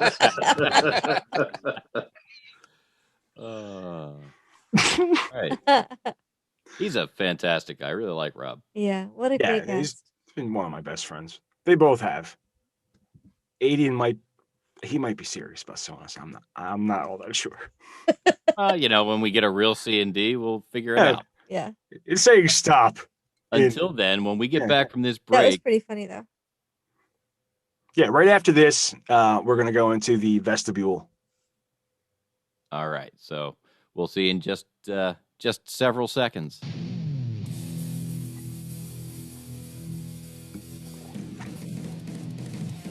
Send help. We gonna do another little stinger? Or... And we're back, ladies and gentlemen. Matty Rockdeath. Hey, everybody! What the fuck? I did a Rush Limbaugh impression in the first part, but I lost it. 3 sheets to the wind. Was that the part where you were listing the names of people who had died of AIDS while playing celebratory music in the background? What? The Rush Limbaugh impression. Don't. Listen. That man, I'm a little broken up. Like, Rush Limbaugh is like a major reason why I wanted to get into talk. Like, get into this format where, you know, we talk and make jokes and speak earnestly with each other. Like, I know that there's a lot of celebration by some because of his views, but for a man to be that steadfast in his opinions and then rattle off a show for 3 fucking hours a day, 5 days a week for 32 years is incredible. You know, we get into the interview, but it's other people talking. He did it by himself, talking like now that was my best Rush Limbaugh impression. And I honestly wanted to pay homage to him. I'm not saying everything he said or every bit he tried to pull landed the right way. Just like every bit I'm going to pull isn't going to be landed the right way. But if you look at the man's body of work, he has that many hours, 3 hours a day, five days a week, 50 weeks a year. I mean, he took vacation twice a year, 50 weeks a year to get on and just fucking rattle on. And then when he got diagnosed with lung cancer, he got on and he just fucking rattled on. I personally had to stop listening to Rush Limbaugh and Mark Levin and all these people because I couldn't take it any fucking more. Like I couldn't, the beratement, you know, if your view skews a lot of negativity, a little bit from theirs, it's almost like you belittled in it. I just couldn't take it, and that's why I got into Adam Carolla. And that's when I got into the Adam Carolla show is when I really got the idea for what I wanted. This, not that I got the idea, but I was like, this is the format. This is how they do it. This is here, and then okay. Now we have to, okay, I want the doc as, you know, as this voice. I want her voice. I want her opinion. I want her coming at me with her challenges to my orthodoxy. I want that. So let's figure that out. And then, you know, before it was me and Mike, you know, it was me and Mike figuring out each other. And then I was like, okay, I need to interact with this person. Okay, we've got this volley, kick onto that volley. But I'm still juggling other people. I'm depending on you to do a show. I'm not doing this for 2 hours my fucking self. And to me, doing it for 2 hours himself was fucking amazing. That he didn't just... It is impressive. He didn't just go... to crack a mic 5 days a week and go for 3 hours. Incredible. On your own. Some of his shit was There's really fucking funny. Sometimes I thought he was just a bloviating jerk off. And most of the time, I thought he was just a bloviating jerk off. But he made me giggle once in a fucking while when he'd make these little fucking snide comments, or he'd play some fucking parody song, or he'd do some fucking bullshit. And he was always getting shit on. And if you ever like went into the shit they really shit on him for, if you break it out and know, like if you know what Rush is saying, he's saying something completely different. But the way they can take this in a microcosm and bullhorn it so that you have a bad opinion of him. And I've always just kind of loved the way he dodged and dodged, you know, but the fact that he, you know, truly, and so in order to get a relationship with Rush Limbaugh, you need to get a relationship with talk radio. In order to get a relationship with talk radio, you need to have the type of job where you are stuck in traffic in the middle of the day. That helps. If you're a delivery driver, and because you have, you know, your health, now you're not, because you have podcasting in this type of format. What we do that's what I try to replace. Like I because I can't stand the political shit anymore. If you notice, I don't talk about politics all that fucking much. I can't stand it anymore. It's driving me crazy. I want to have fun. I want to talk about something fucking else. So, but the fact that this dude passed on, he lost his battle with lung cancer, really affected me today. Like I was emotional today about this human being. And that was my little tribute to him. It wasn't a good impression. I do have a spectacular impression, however, of Mark Levin. Are you ready? I'm ready. You know who Mark Levin is, right? No, I don't. So I'm prepared to be impressed. So no matter what you do, you could sound nothing like him, and I will be impressed. People who know are going to know. Leftists. It's perfect. Wow. That's his whole show. It's him going, you morons! He's a constitutionalist. He's an expert in constitutional law. He just screams in the microphone like he's yelling at these people, like he's disciplining the left in their stupidity. It's terrific. I'm sure they feel really bad about themselves. I do a terrible Rush Limbaugh impression. But we are about to enter the vestibule of popularity. This is the Interwebs Vestibule of Popularity. Now, I didn't have... All right, someone else is going to have to do the math tonight because I am in a different locale. All right, Rock Def, you're up. Yeah. I happen to be drunk and on drugs. Good, because I'm pushing buttons. Cool. I can't do numbers and push buttons. No, I got you. So our first submission is from the doc. Excuse me. All your base are belong to us. Yeah, if you want to talk about an internet classic, I mean... War was beginning. What happened? Someone set up us the bomb. We get signal. What? Main screen turn on. It's you. How are you, gentlemen? All your base are belong to us. You are on the way to destruction. What you say? You have no chance to survive, mate, your time. So this is the intro to a Nintendo-style video game. That's correct. This is in the early days of online this is what Google Translate used to... Well, it wasn't Google Translate, but when translation software... All your base are belong to us. All your base, meaning they're attacking your entire base. Most was. Somebody decided to make a dance. Yes, a remix. This is the type of music that played at the gay clubs that Rob Ross would frequent as a model. Yeah, and the funny thing is that was before that conversation. My thought of this was, it really did remind me of, like, not only is the all your base are belong to us, like, meme nostalgic, but the music also I found nostalgic because it's that sort of like you say, like 80s techno. I thought that was like the remix itself was pretty entertaining. Even with the 8 to 16-bit nature of the track, it's got a binaural quality where it flips left to right. I don't know if you guys are getting in stereo like I am because I've... Hey, do you like Flock of Seagulls? Yeah, so I just found this whole thing really entertaining. Yeah, we don't have to listen to the whole thing. I mean, you get the idea. Okay. Have you guys ever been on at the new Target on 202 in Naaman's Road? Like in Tally Ho Shopping Center? I have been in the Tallyville. Every time I go in there, there's always weird dance music. The place just seems like a German Scheisse club. I don't know what the fuck. Oh. It's the weirdest fucking thing. I always go, like, I just want to take my shirt off or like maybe cut just the nipple out.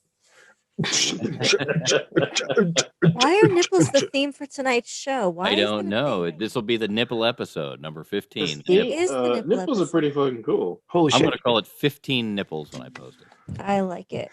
This is episode 15. Holy shit. It is. 15 nipples.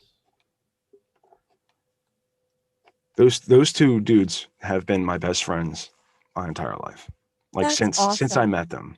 That is so very cool. And like we stop talking to each other and we get all pissed off at each other. But then, like years later, we're fine. Yeah. You pick up And right when you left off. I think Adian might actually be a little pissed off at me. I do fucked up shit. So like when someone isn't producing, I kind of, or if I don't get the right vibe, that's more of it. If I don't get the right vibe, I just kind of back up. You know what I mean? Like if like everybody here gave out the right vibe, like, hey, yeah, I want to be involved, and like, yeah, there's there's stuff. If I disappear for a couple of weeks and then I come busting back in like the Kool-Aid man, Maddie iced me. No, that's not what I mean. But like, No, if you disappear, Mike, I don't think we have a show. I also kind of want to talk a bunch of shit about him to see if he actually watches the whole thing. Well, you guys did that last week with Stanley. Yeah, he didn't. You wouldn't believe he hasn't been conscious. I don't think he said 2 words. I've said a few. Have you watched the show from last? Like I've been watching him. He's like his expression has not changed. He's not actually he there. He might smile once in a while, like when something's real funny. You know what I mean? For a while, I was wondering if he just popped a JPEG up and went back to sleep. I was going to say he's got that like the high school kids do when they want the teacher to think they're in class. They just, that you can actually set your background as a video of yourself, like smiling and nodding. Oh. Yeah, you can videotape yourself in there. All right. So do we have ratings on All Your Base? All Your Base belong to us. All right. So hang on. Let me write Doc, Stan, Mike, me. All right. So, and this is your submission, Doc? That one's mine, yeah. All right. So, Doc, we're making the. All right. And you know what? I was not. I hate it when you go first because I really didn't like that video. But if I give it a bad score, you're going to take it out on Stanley. And I don't know. I will not. I'll take it out on Mike. I don't even give a fuck. I give it a 3. Okay, you're going to take it out on Mike? Wait. I didn't know we had an Uno reverse card. But he always takes it out on me. I always take it out on Mike. Okay. All right. As long as Stanley's okay. Hey. Priorities. February anyway. You know what? I'm gonna gauge that. I'm gonna start the bell curve. I'm gonna go 3.5. I'm midway on that. Like yeah. I get I have personally never seen it. It has nostalgia, but it has nostalgia to the doc, which to me is worth at least a point. Oh, thanks. The fact that it brings you nostalgia, it is funny. All Your Base is mine. That's a funny thing. Mm-hmm. And it is the type of dumb shit that you saw in early 90s Nintendo video games. I don't know what that reference is from.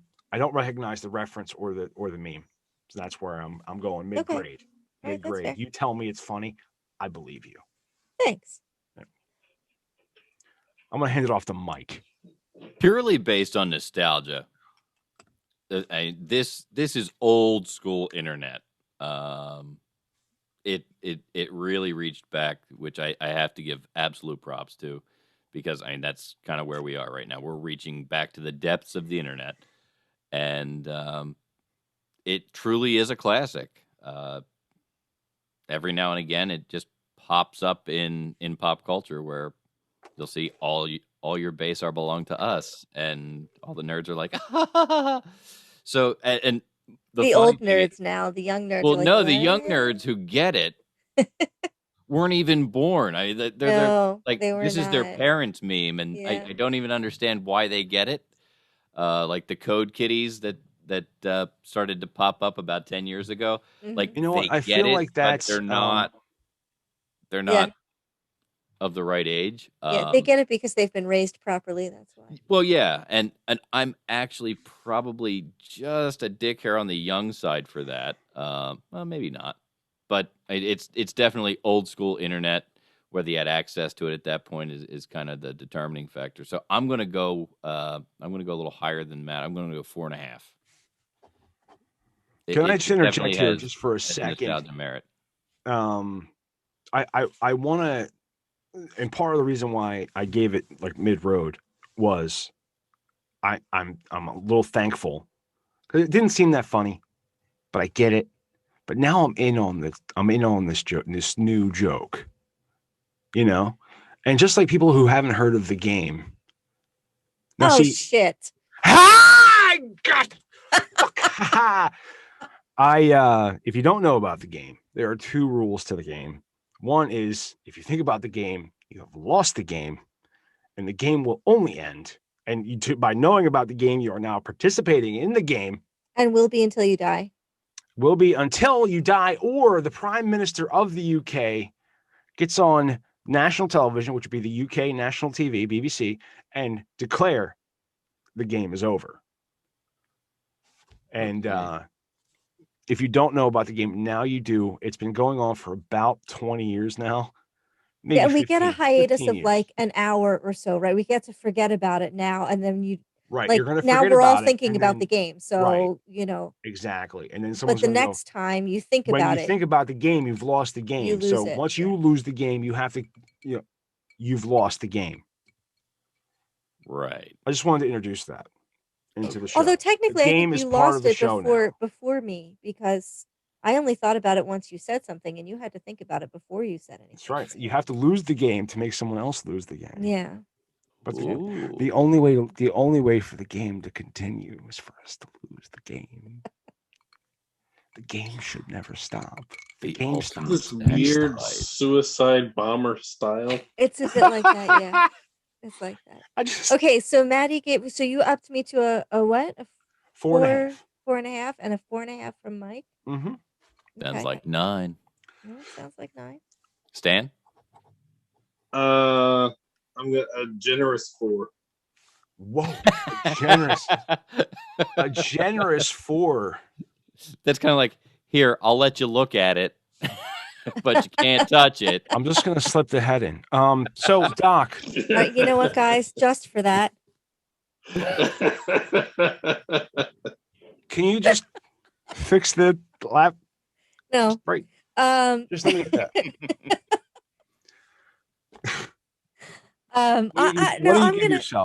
I'm gonna agree and give it a. I'm gonna give it a 4.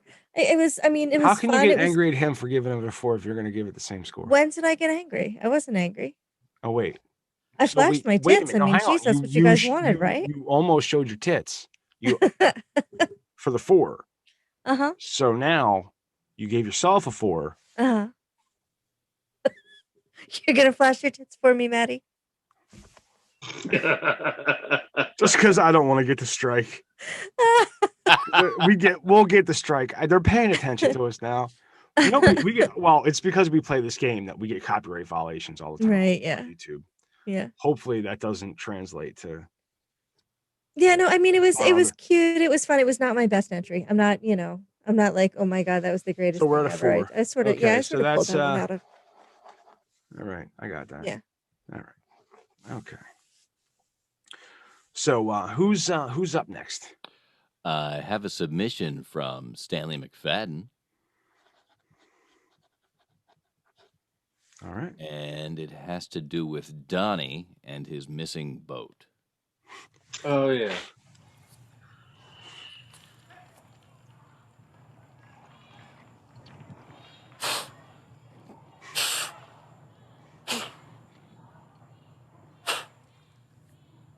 I don't even know where to begin. I'm so pissed. I'm Donnie Baker, and I'm here to report a violation of statute of limitations to Court 7. I ain't filed the paperwork, but I want this on the record. This is where my boat used to be. I come home from work, my boat's been impounded. And I just built this boat ramp, so I want the state to reimburse me for all that lumber, okay? Because my boat, now I've got to mow this now. And some nights I would sleep in it. You not only impounded a boat, you took a whole room addition.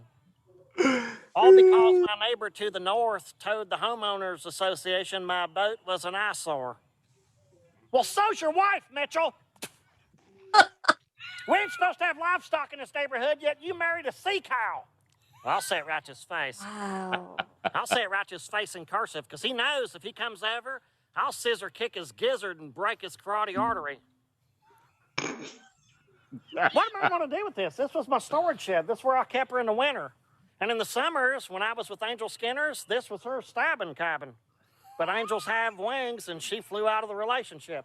I've got a couple air mattresses, a boat cover. Still got a hose in there, because that's how hot she'd get some days. I swear to God. And in her prime, she'd squirt back at it. Then I got Ferguson, and she gained some weight before we broke up. She was eating bugles like Nabisco needed their bags back, so this came up because it was climate controlled. And if my buddies caught us, I could just tell them that she was helping me move stuff. Poor Mitchell. I don't deserve this. I'll turn his stepping stones into frisbees. I'll put bird feed on your bug zapper. I hate birds. I gotta go. I don't deserve this, Mitchell. Oh my God. I don't know if that was real or That is not. 100% serious. No. Most sites are and improved. 100% serious. That has to be satire. All right. Mike, give it to me. Just because. Slip it to me, Mike. For a minute and 38 seconds, it brought me such joy. I mean, a minute and 38. It was. Wow.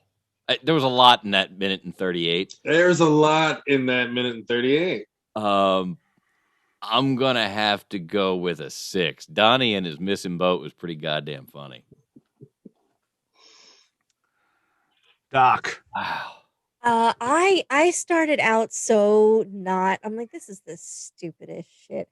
So it started out at like a 3, and then I forget what pushed it up to a 4. And then like it just kept getting, but like it was like okay, now it's a 4. Okay, now it's a 5. So I think I landed at a 5. I'm gonna give it a 5 because it is. That's really that's.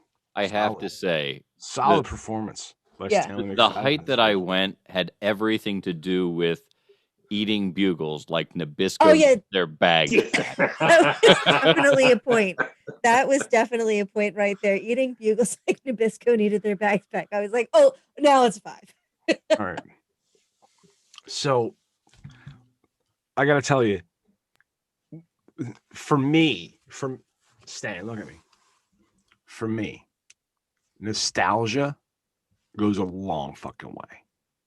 And I remember this bit's 10 years old, at least. Genius. You brought in the OG post, which is fucking great because there's more to this bit. There's more to this bit, and it goes downhill. It's a fucking great bit.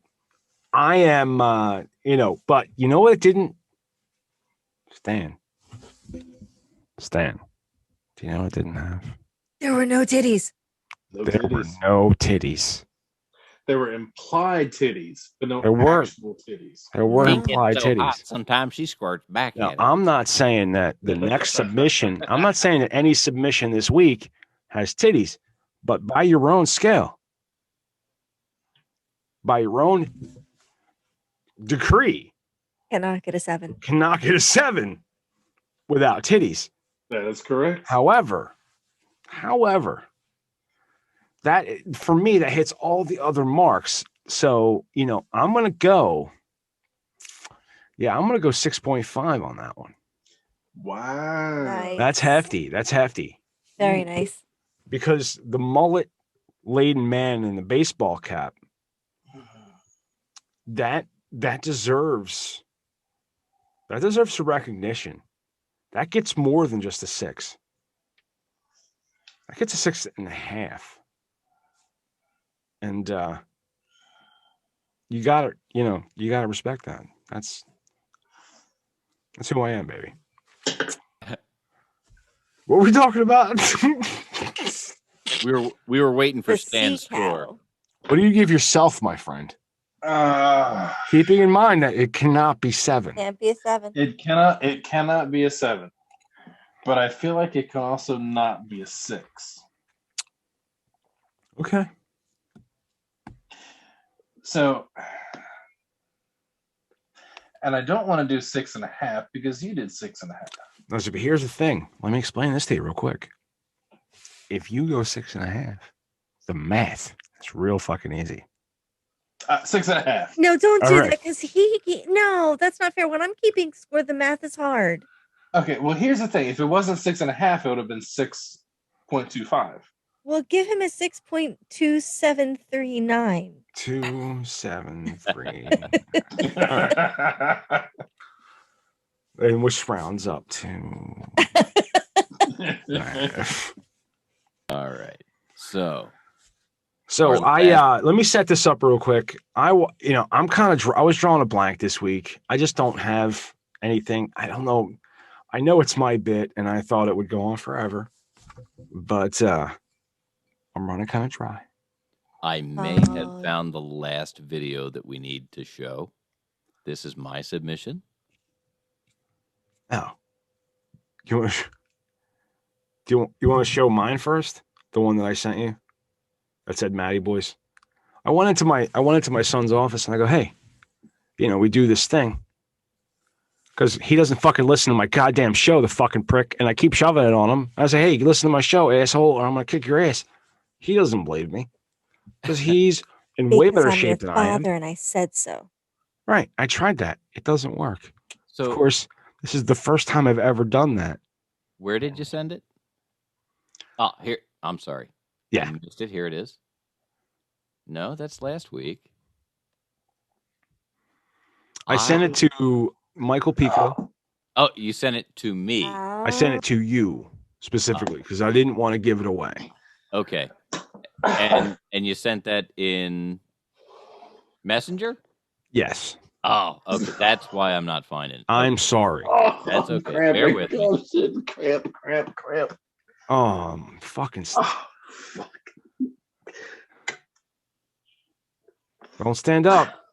Don't do it.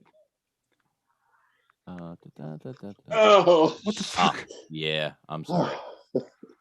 I forgot about this. I do recall seeing this one now. Yeah. All right. Bear with me for just a second while I get it where it needs to be. So I walk into his office and I go, listen, I need something. What do you got for me? And he goes, let me go through my files. And he starts just going through all these fucking stupid videos on his fucking phone. And I'm like, this is really what you do in your life. And he's like, yeah. What the fuck? All right. So this is a quick one. So everybody's got to pay attention because it's very important. You got to pay attention. Okay. It won't let me pause it. So I'm going to have to try and time this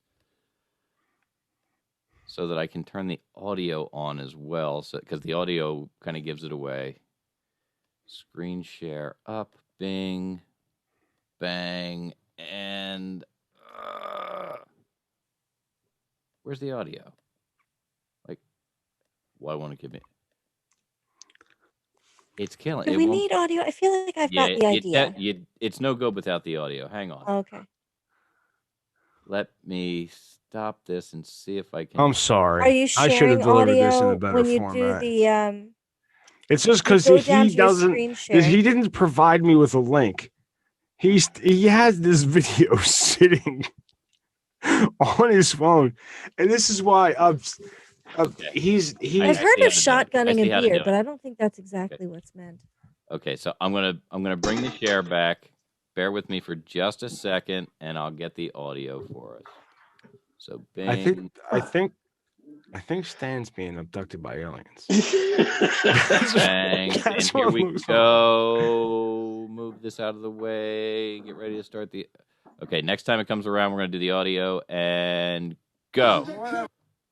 Whatever. Taxation is theft. Oh, God damn it, motherfucker. And that was it. Oh, we're getting real close. What did he say about taxation? Taxation is theft. That he pulls out a handgun. Uses his handgun. It's a white claw. I don't give a shit that it's a white claw. It doesn't matter. Yes, it does. It really does. It does not. It matters a lot. It matters. It really matters. I don't think so. It does. Because, I mean, if it's a Budweiser, you're like, all right, whatever, he's a red. But he pulls out. But I mean, it's a white claw. That means all right, so he's got a can of an unknown beverage. A White Claw. It looks like a White Claw. Stanley, listen to me. White got Claw, a can. the 21st century's answer to Zima. He's got a can of an unknown alcoholic beverage. He pulls out a handgun and he says, taxation is theft. And then blows the top off of the can.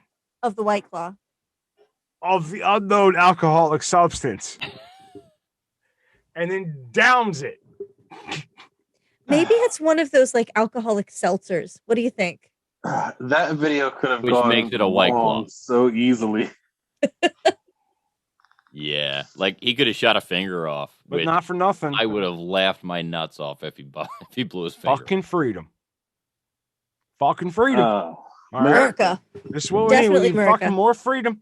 Listen, if I want to open up my fucking alcoholic beverages after I've had a few with a firearm, as long as that firearm's licensed and I didn't hit nobody, there shouldn't be a problem.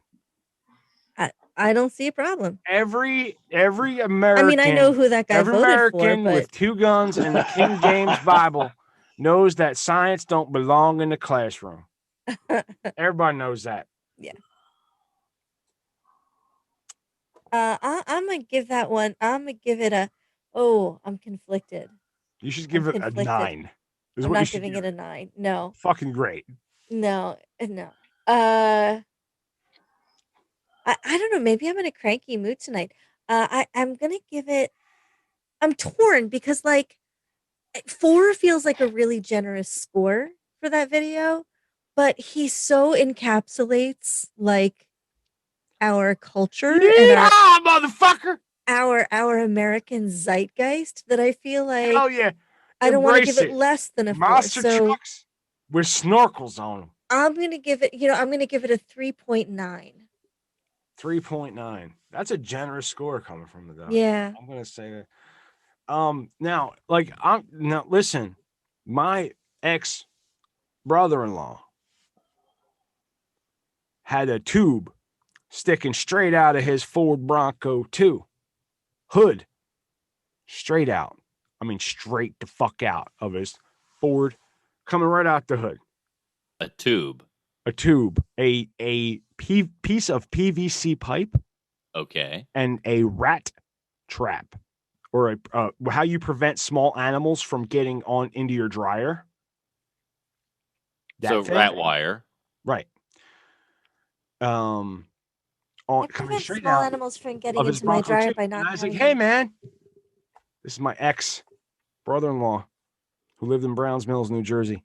Hey man, the fuck is that tube coming? Why is that piece of PVC sticking out of your truck? And he said, well, that's so when it's submerged, the engine can still breathe. Right. Like I was stupid. He said, so when? Not if. There's no if. When that truck is submerged in the swamplands of the Pine Barrens of New Jersey, that the engine can still breathe. Okay, that's called a snorkel. My question about this piece of PVC: how tall was it in relation to the driver's armpit? Dude, it was well over the hood. No. Like when the driver's well over the sitting top in the of seat. the cabin, Okay. over the windshield. Oh, okay. When I say Yeah. I'm talking 3 or 4 inches well. So, like the driver can be actively drowning. Your as long as his foot's on the gas.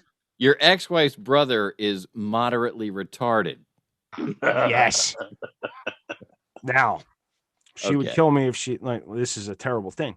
He had a brain tumor that prevented him from hitting puberty. And he was basically an adolescent up until the age of 30. Huh. Until they figured it out started shrinking it, and I think he lives in like he became interested in girls and grew pubes and stuff. I mean, I don't listen, but he became like he wasn't interested. When he bought his own house, cash, right? Wow. Had a truck, he paid for in cash. It's amazing what you can do. He paid for in cash. It's amazing what you can do when you're not when you ain't spending searching money for on pussy. chicks. Yeah. You know how much getting laid has fucking cost me so fucking far? Everything. Well, I have to tell you, my ex-wife I do actually feel relinquished her child support claim, and completely. I know. Why? How'd you do that? It was her. It was her idea. It was her idea. Hey, look, when you throw it down like Maddie throws it, eventually I it's didn't like, say that. Look, I got enough. I do have to tell you, I Keep your feel money. bad as a person who can still, I'm thinking, walk into any bar and get laid. All I've really got to do is lower my standards. I really do feel for like your gender who have to work for it. Try. Yeah. I mean, all I got to say is, well, okay. But it also means that nothing is standing in the way of me going to Jamaica. Motherfucker. I don't understand. My wife, I didn't tell you guys this. My wife won a contest at work, and we're going to Jamaica in September. Oh my God. I'm jelly. I might not come back. Be there on a Wednesday? I fully listen. I fully expect the show to go on. I was going to say, can we do? No, this show does not stop. The media virus live from Jamaica. Hopefully. Oh my gosh. Yeah. That would be awesome. Because that'll be a lot of us sitting here watching you run around and interview anybody who will fucking talk to you. Literally smoking a joint the size of. Bad idea. No, I'm doing It's not legal there. Bad idea. It's not legal there. Yeah. Well, then I'll smoke a joint. Doesn't that hurt your feelings a little bit? Totally not legal in Jamaica. I'll figure well, it then out. he'll just go to Maryland. But I mean, I'm thinking I go to a pain management clinic. If we that will give me a card as long as I pay him $200. But I'm pretty sure how much pot I can buy for $200. I don't think. Have you applied for your passport yet? Not yet. No. Get on that tomorrow. Yeah, really. I'm serious because they're held up right now. It's my hard guy to get at a work passport right now. has been trying for like 3.5 months to get his son a passport to go to Jamaica because he's supposed to go with someone, and they're laughing at him. Yep, submit it now. Yeah, so really start hard. today. Yeah, or tomorrow. Probably tomorrow. So anyway, in September there will be the media virus from Jamaica. Maddie Rockdeff will interview Jamaicans as they come, and September is my wedding anniversary. Double whammy. So I will broadcast honeymoon sex. Okay. I can't make that episode. I just checked my calendar. Ladies and gentlemen, we've just found out that in September there will be honeymoon sex on the media virus with live play-by-play from the doctor. There will not. No, you have to do the technical calling. It would be like that might be a penis. And ladies and gentlemen, Stanley will give us the color commentary. That could be no. a You penis. have to go. All right, he's inserting right now. It looks like penises I've seen before, but it's much smaller. She's got her knees behind her ears, and he's in. And he's in, but just and ahead, he's just done. ahead. He's just got that going. And it doesn't seem like he's got much more. Doesn't seem like he's got much more to give. Ladies and gentlemen, we have that's your job. And then Stan will just be like, he's really giving it all he's got. We're He's really sweating profusely, and we folks. just lost He's your just- video. The only person that's fuck. Oh shit. Do you love me? Will you love me forever? Do you need me? I'm a fucking dipshit. Well, Well, anyway. Did you capture that one, Mike? You got to get that. You're gonna have to clip that. That's a clean drop too. There's a lot That I was can good. go back and pull. I haven't Yeah, there's pulled a lot any of good drops stuff. from our shows yet. Okay. That must have been here. Let me do this. Oh god damn it. All right. So we just do plugged it need in. to finish up the vestibule now that we Let's know figure about this the out. Yes. So what? All right. So I have found what possibly may be the last video we ever have We're to not play in done, the vestibule segment. Well, hang on. We're not Mike, what do you give that beautiful piece of Americana? I have to go with a 5.5. I like that he used a firearm to open the beverage. I like the surprise element that he was actually into drink, not just killing a White Claw, which I thought that's where he was going. He's like, I thought it was going to be like, fuck these little White Claw drinking. But no, he actually decided to take a sip afterwards. And I was ultimately impressed that he didn't blow his hand off, nor did he shred his hand with all of that sharp Shrapnel. aluminum. Yeah. The aluminum shrapnel that would. That is an excellent point. Because honestly, as soon as he pointed the gun at the Everybody's can, I was fucking like, oh underestimating no, that this guy. dude's losing part of his hand. So it's the skill you admire. Yeah, basically. Hell yeah, it's the skill he admires. Actually, not so much the skill, but the luck. Mm. It's not luck.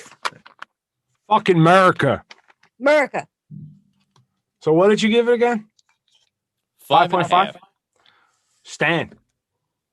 I was originally going to go with 4, but Mike Okay. brought up an excellent point of the danger factor. So I'm going to give that a 4.75. The extra 0.75 coming from the dedication to danger. I can appreciate that. It's important. It is important. It is important. I'm gonna go ahead and give that a 15. So Maddie has decided to collect all of the points that we didn't give it and give them himself. all right. I guess No we can- titties, Maddie. Highest it can get is a 6.5. You're right. You're right. You're right. You're right. All right. All right. All right. I should probably start wearing powder. I've noticed my white balance flips in and out like crazy. Either that or get a gel. I think the type of lighting you have is too harsh. Yeah, I'm thinking I either need a gel. Or I think that the doc suffers from the same problem. The doc, all of her light is covered is like by her chin, and she's got darker hair too, so it's tough. Although I do kind of like enjoy her background today. I feel like I could key out that green and put a porno behind her. Is that any better? Oh, that would be funny. Shit. That would be funny as shit. If I just keyed out that green and just puts two dudes fucking. Yeah, gay. Let's porn make it behind interesting. That would be funny. Let's make it unwatchable for everybody. Yeah, I mean, for just you, me, Stan, Doc. Nobody wants to watch that. Nobody wants to watch that. Right. All right. So, Mike, you got a video for us. I do. And as I've said twice before, I believe this may be the last submission required for the vestibule. Oh, but wait, I have more. But you I have have to, like a special St. Patrick's Day edition I've been holding on to. well, we may go to that. We can't retire the vestibule. But you'll have why to. are we retiring the vestibule? Well, possibly just based solely on the title. Okay. Most fucked up video on YouTube. All right. Okay. And here we go. I'm Do this scared. shit. I need an adult. Nice. So some monster's pulling this ugly fucking kid out. She's walking up to Some dog face cunt. I don't even know what the fuck. He's playing with her turds. Barbells that look like turds. And the school teacher's just letting her work out. The school teacher has permanent blowjob face. They're running, they're getting married. She's got a huge fucking nose. They got a farm for some reason.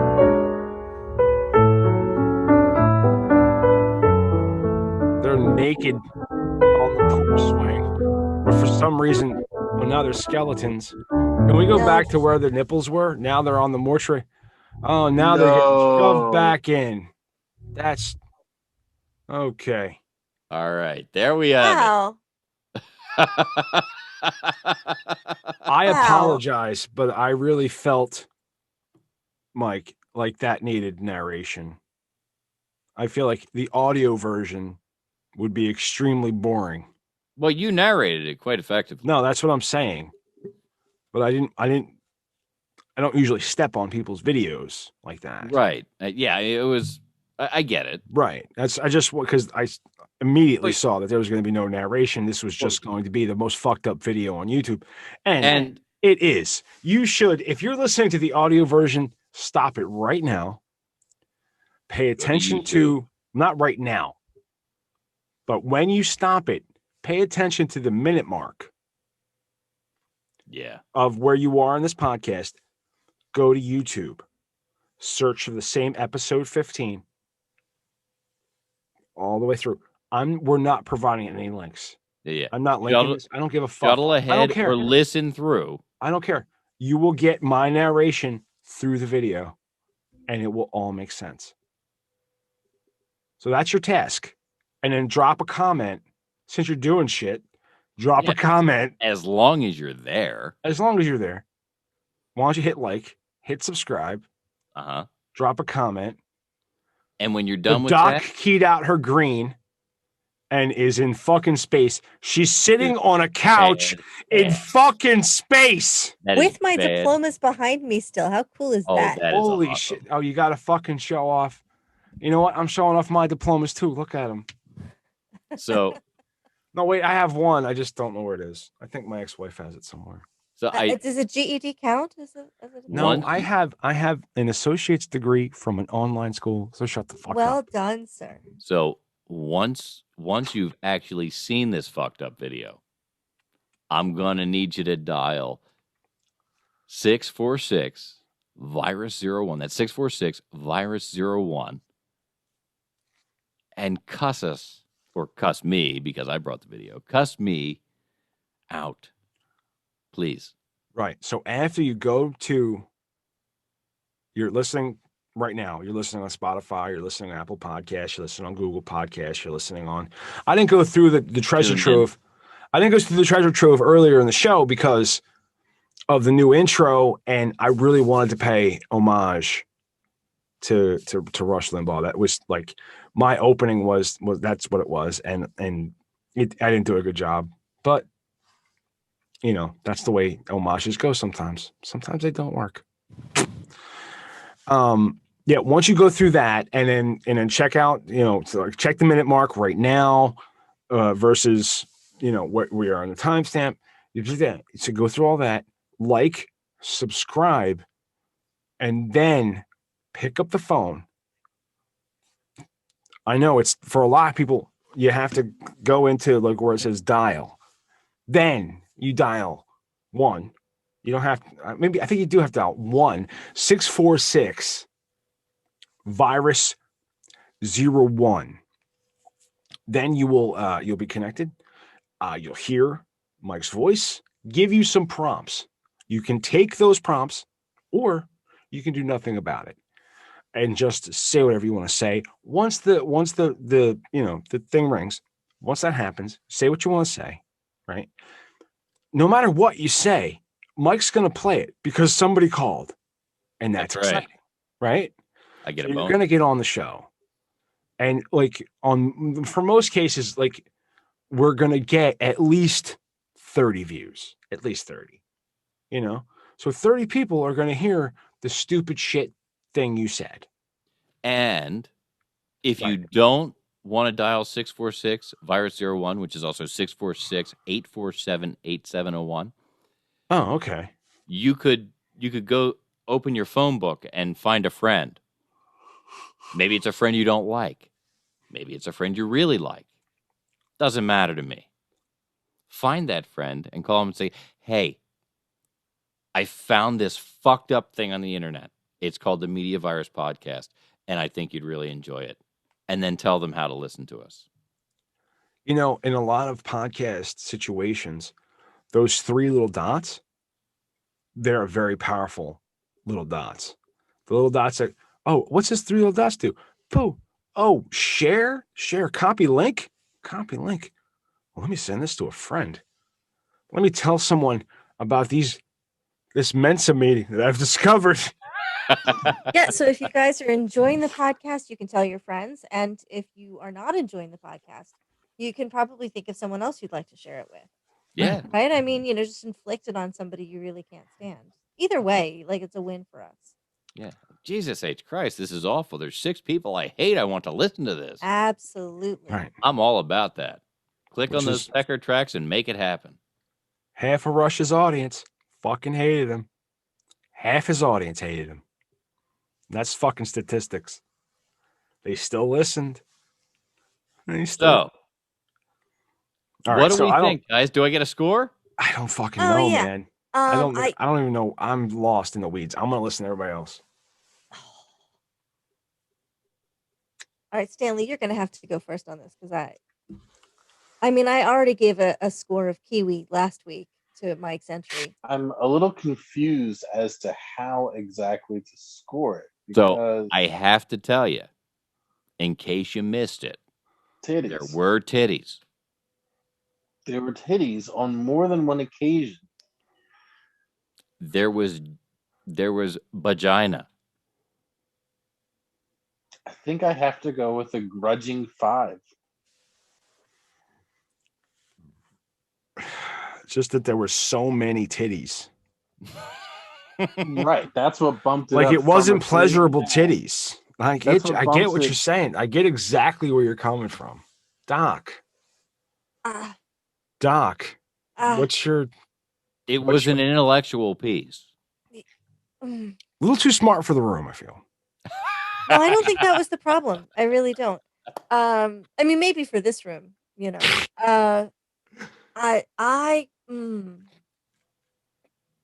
I'm so disturbed. Yeah. Like, what's the most disturbing number? I'm going to give it pi because it's irrational. Was that 3.14? 3.14. 3.3333. Well, it's actually 3.1415927. One more time. Just go with 3.14. That's kind of hot, Doc. That's usually 3.14.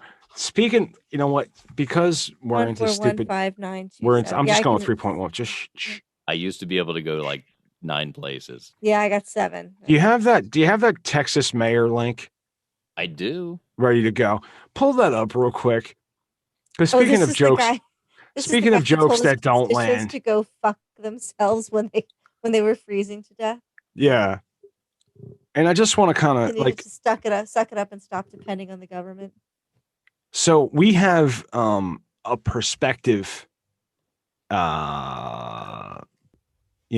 correspondent for the media virus. Wait, does that say the week will perish? The week will perish.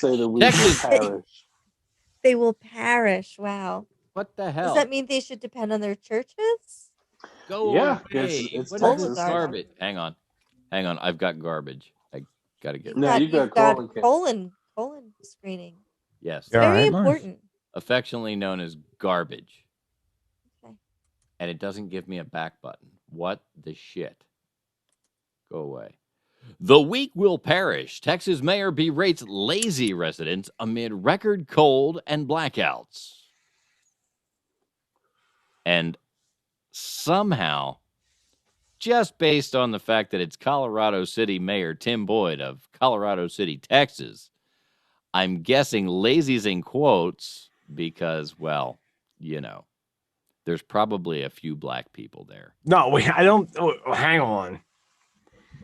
So, a It's Western Texas. Texas mayor has reportedly told residents seeking help amid record low temperatures and rolling blackouts to quit being lazy, and that only the strong will survive and the weak will perish. Oh, at which he misspelled, because you can tell that because they use this handy. Can you find the original? Find the original tweet. I made a big mistake today, and I'm gonna get it. I want to get into this. Go down a little bit. There's a since deleted Facebook post, so it's very unlikely I'll be able to find the original. Oh wait, here it is. Yeah, or at least at least some of it. Now, let me hurt some feelings while I have a minute. That's the statement you want from your mayor. Right. Keep reading though. Wait, keep reading. No one owes you or your family anything, nor is it the local government's responsibility to support you during trying times like this. Okay, so hang on. Sink or swim. Before we go any further, Mike, let me, because I'm sure we're all friends with her. She was on the show, and this person posted a screenshot of this, from another tweet, and everybody was talking about how terrible this was. And I said, let's not forget that, these people voted for a person who don't know the difference between "are" and "or." So maybe they deserved it. And I thought that was very funny. It is. I thought that was hilarious. Sink or swim. Now, hang on. It's your choice. Hang on. I thought, so this is what I commented on this person's post. And what this person came back to me with was, babies and people under 18 cannot vote. That is true. And I was like, however, wait a minute. Are babies not under 18? I was deciding which way to go with it. And this is the thing, is I was deciding, I'm like, it's also someone that I respect because of a mutual acquaintance, someone that we're looking to, kind of be a part of our atmosphere. And I'm like, how do I do this? How do I do this? How do I do this? And I'm like, you know what? I'm just going to bring it up. I'm not going to respond on Facebook, because I was like, all right, should I just Google the definition of joke? So by the way, since the question was asked, actually, the 5 largest ethnic groups in Colorado City, Texas are white. That's 49.6, white non-Hispanic. White Hispanic are 40.3. Other Hispanic are 4.34%. Black or African American non-Hispanic 1.66%. And Black or African American and Hispanic is 1.66. So about half of them are white. The next are Hispanic, another 44%, and then Black are a very small minority. So like 3% of the population are Black. So what you're saying is, this is likely not a slight toward our brown friends. Not towards Africa, towards Hispanics maybe, because it looks like it's roughly half white, half Hispanic. Now here's the thing. But not Black.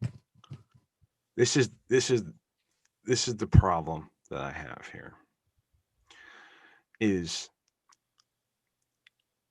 is exactly the job of local government to take care of its constituents. Absolutely. In an emergency. Right. In this situation. Like this is complete. Like, I don't give a fuck what conservative value you have. The point of conservative values is that local government does the heavy fucking lifting. It comes from local charity and local government to bring the community up. And if you're not willing to figure out, like, this motherfucker resigned from mayor and said, because there's a whole debate on to whether or not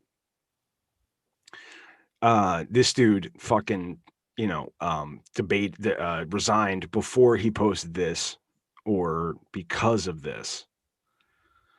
Yeah, he said that he posted it after. So he resigning. was just So posting it as a was citizen. made as a citizen, yeah. As a Yeah, it was also citizen, the thing is it was also it was Ted Cruz and whoever the governor of Texas is, and who when California had the issue said, "Oh well, California, this is what happens when you depend on the government for your electricity, blah, blah, and you're part of the grid, and blah." And so Texas is largely off, like they're not. So let's I'm step back for just a second. I do have a little bit of insight here. My aunt and cousins lived in Texas for a while. My cousin made a post that made a lot of sense. not for nothing, but all of my exes live in Texas. which is why you hang your hat in Tennessee. That's true. That- All right, so None Mike of was that talking. was actually true. So my cousin made a post in response to a bunch of posts that were pissing and moaning about the situation in Texas with power. And she basically said, hey, don't fucking feel sorry because Texas has a problem with power because Texas refuses to be a part of the two main electrical grids in the United Right. States. They insist on having their own statewide Right. electrical grid. Yeah, that's exactly what I was referencing. Their capacity is limited by the generation that is available within the state of Texas. Right. And they also, I had heard that some of the Texas officials were saying, well, this is what happens when you rely on wind power because the wind turbines froze. But the problem is that the majority of their power is coal and oil, and it's the infrastructure involved in delivering the power that's generated thereby. I would to venture the to say people. it's more the infrastructure because they've never had to, like, yes, there are parts of Texas that get cold, and especially at night, Right. but they have never experienced this. Exactly. I mean, and the So, thing is, but the the people point are having, is that I think what we should have is a battle royale between the state of Texas and fucking Al Gore with his inconvenient truth that the world is fucking warming at an alarming rate. To explain global warming to the people in fucking Texas. Okay, I'm not going to get into the global America. warming versus climate change. No, But the other issue is, America. no, you're absolutely right that this is not this is an historic storm, that Texas isn't prepared for this cold in much the same way as Delaware is not prepared for earthquakes, right? Or tornadoes. Well, something we that do have doesn't tornadoes, happen but here as often. right, why would we prepare for earthquakes? Like that's not we're not on we a do have fault that line. fault line that runs down the Jersey, that runs down between us and Jersey. But anyway, Right, exactly. But I mean, it doesn't make sense for Texas to be prepared for extreme cold because no, it's rare. I mean, this Yeah. is a 20, 30 year thing. And it happens once every 20, 30 years. That well, it's takes going a to little get more cold. frequent though. And bottom line here is the issue isn't the weather. The issue is Texas wants to shake its dick at the world and say, we're Texas. We could be our own fucking country if we want to. Okay, bye. So, you know what? Suck it. Hey, man, Suck it, no, Texas, well, hang on, man. Don't fucking talk about Texas like I listen. No, listen to me, motherfucker. We get listen. The best president, Jersey one of the boy. best presidents we've ever had in modern era was governor of Texas, the great liberator, George W. Bush.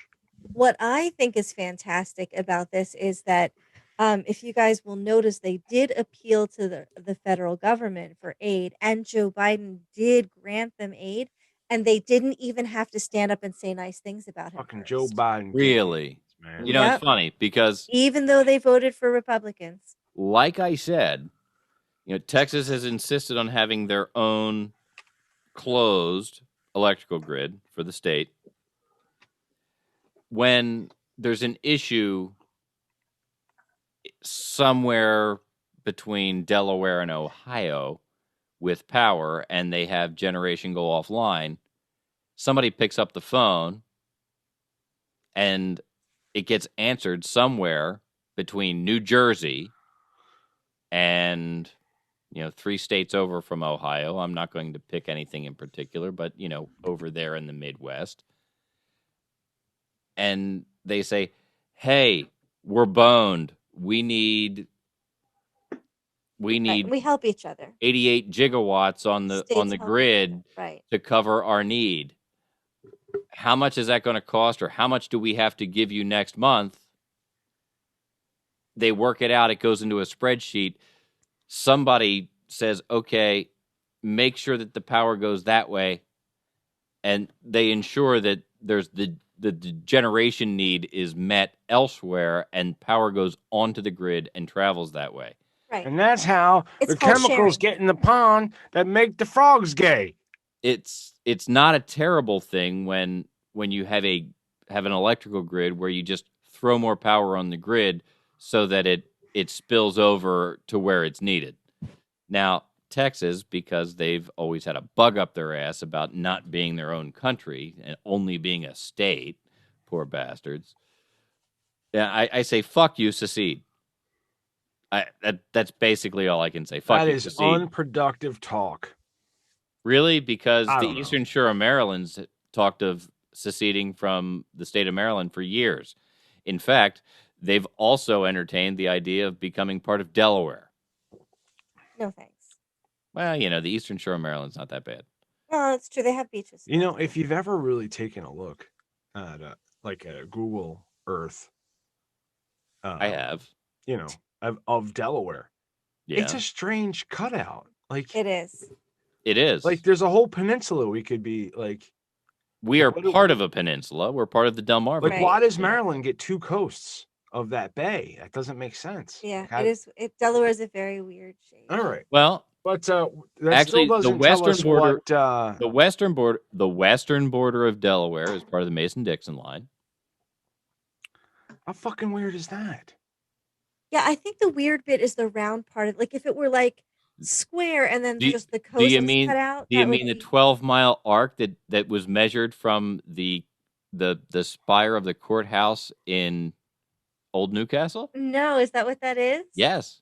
That's the very center of that cool. arc is the courthouse in Newcastle. Oh, you cool. can go and stand and look out the window where it was surveyed from. Oh, that's so very cool. Neat. Local. Can we do a show from there? I used when to have Corona a connect. opens, I want to do a fucking show from the point of that spire. I used to have a connection. I don't It's have the a most connection there anymore. ridiculous fucking thing to do. I don't have a connection reason there for anymore. that. Honestly, on my mom's side of the family, we do have family that was very entwined in the inner workings of Old Newcastle. Her uncle Donald Banks. There used to be a building at the end of the pier when you go into Old Newcastle all the way out to the water. There used to be a building there at the end of Delaware Street. That was the Donald C. Banks building. They recently they ended up tearing it down. The building went into disrepair. But he was a member of the Board of Commons for a number of years and was very active within town politics. His daughter, Anita, my mom's cousin, was the first woman to serve on the Board of Commons and was very active in Newcastle politics as well. The Board of Commons in Newcastle handles all kinds of common land that's owned by the people of Newcastle. Corporate commons, Commons Boulevard, corporate commons, the Newcastle Farmers Market, those lands are owned by all of the people, by the municipality, but by all of the people of Newcastle. And the Board of Commons oversees their use and misuse, for whatever reason, for the good of the people of Newcastle. And the members of the Board of Commons are still paid their traditional salary, as they were years and years and years ago, 1 ear of local corn per year. Wow. That seems like a fucking ripoff. Do all that shit. I want more than a fucking ear. 1 ear of corn, huh? That's not even enough to share. Right? What the fuck? Yeah. It's not symbolic, but it's a token. No, it's fucking symbolic. There's nothing you can do. It's a token gesture, but it's not a symbolic position. I mean, it's a real position when you serve on the Board of Commons. Yeah. And you're standing up and speaking for yourself and your neighbors. Cash. That's what I want. I don't know. An ear of corn is better than what some teachers get for certain activities. All the clubs we do, yeah.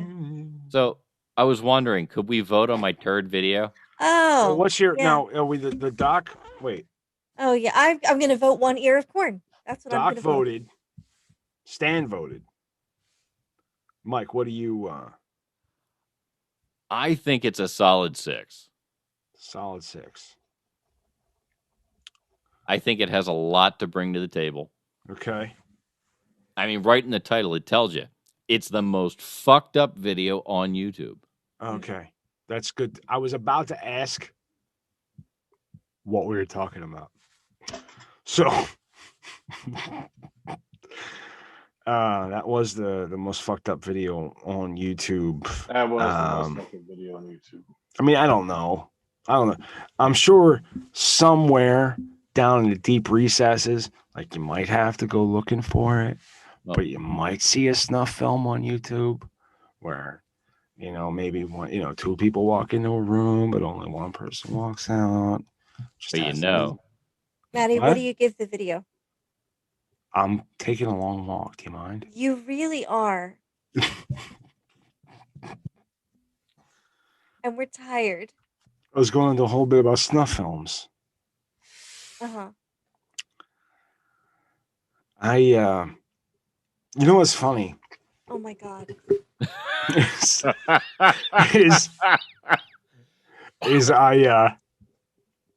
I wanted to wait until everybody else casted their vote to cast mine.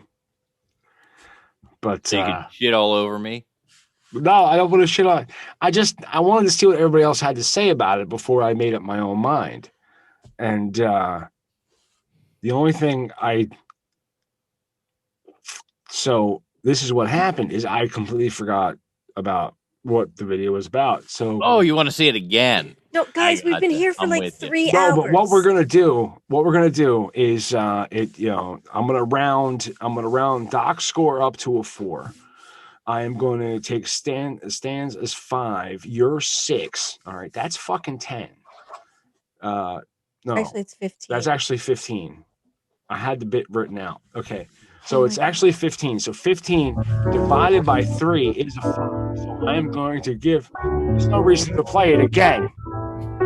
Okay. All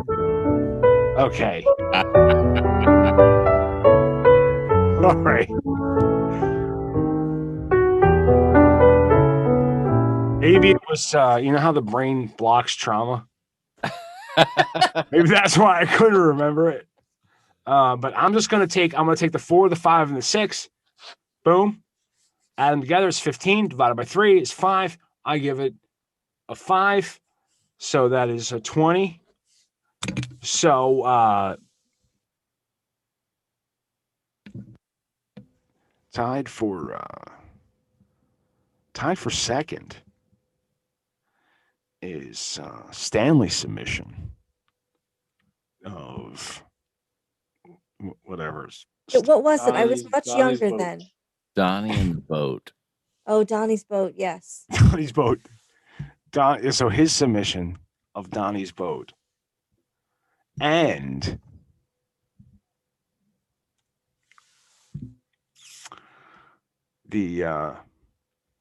Mike's submission of the most fucked up YouTube video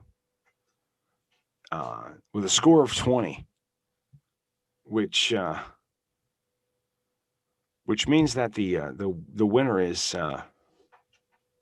Doc. What? Hey, I won with all your base are belong to us? Yes. Damn. 22 points. Your base are belong to us. Right? That's surprising. Yeah. I 22.5. Are you really? Okay. Yeah, because I have a 20 as well. It looks like. Question your math skills. Yes. No, I would. You all. My math, my reasoning. I only gave myself a 4. I mean, do you want me to record? No, I really don't. You want? If you're demanding a recount, we can go into this. I'm willing to trust his math. All right. Yeah, we'll let. For the sake of expediency. Yeah. For the sake of, you know, We never did get I into need, the corrections that we had. I need to be up in 5 hours. Oh, by the way, Bruce Juice was fucking framed, and that Gorilla Glue bitch, somebody fucking followed in her foot. Like somebody Oh thought my it was God, a that good was idea, hilarious. Yeah. you know, to These put people Gorilla need Glue to in there these for them, people need to discover Aquanet. I mean, you right? know, if you want to put super glue in your hair, man, Aquanet is the way to go. And it All won't right, last. Mike, you want to bring us home? Oh, please. Oh, hang on. You gotta stop the share. Yeah, he was framed. He was set up. Stop, just stop. Stop. Fucking Zoom. All right. There we go. All right, now I can see everything. That's too big. But you want to go home? Well, I want you to take us there. I'm gonna drive. take you there. I can't drive myself right now. I tell you that much. All right, ladies and gentlemen, want to say a big thank you to our guests tonight, Rob Boss and Adian Caine, for dropping by on the Media Virus podcast. I am Professor Mike LiToris. On behalf of the doctor, Stanley McFadden, and our valiant host, Woo-woo. Maddie Rockdeff. Ow. Have a good night.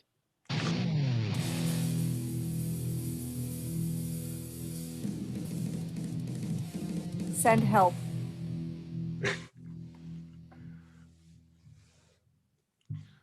And we're clear. I like that outro. I do.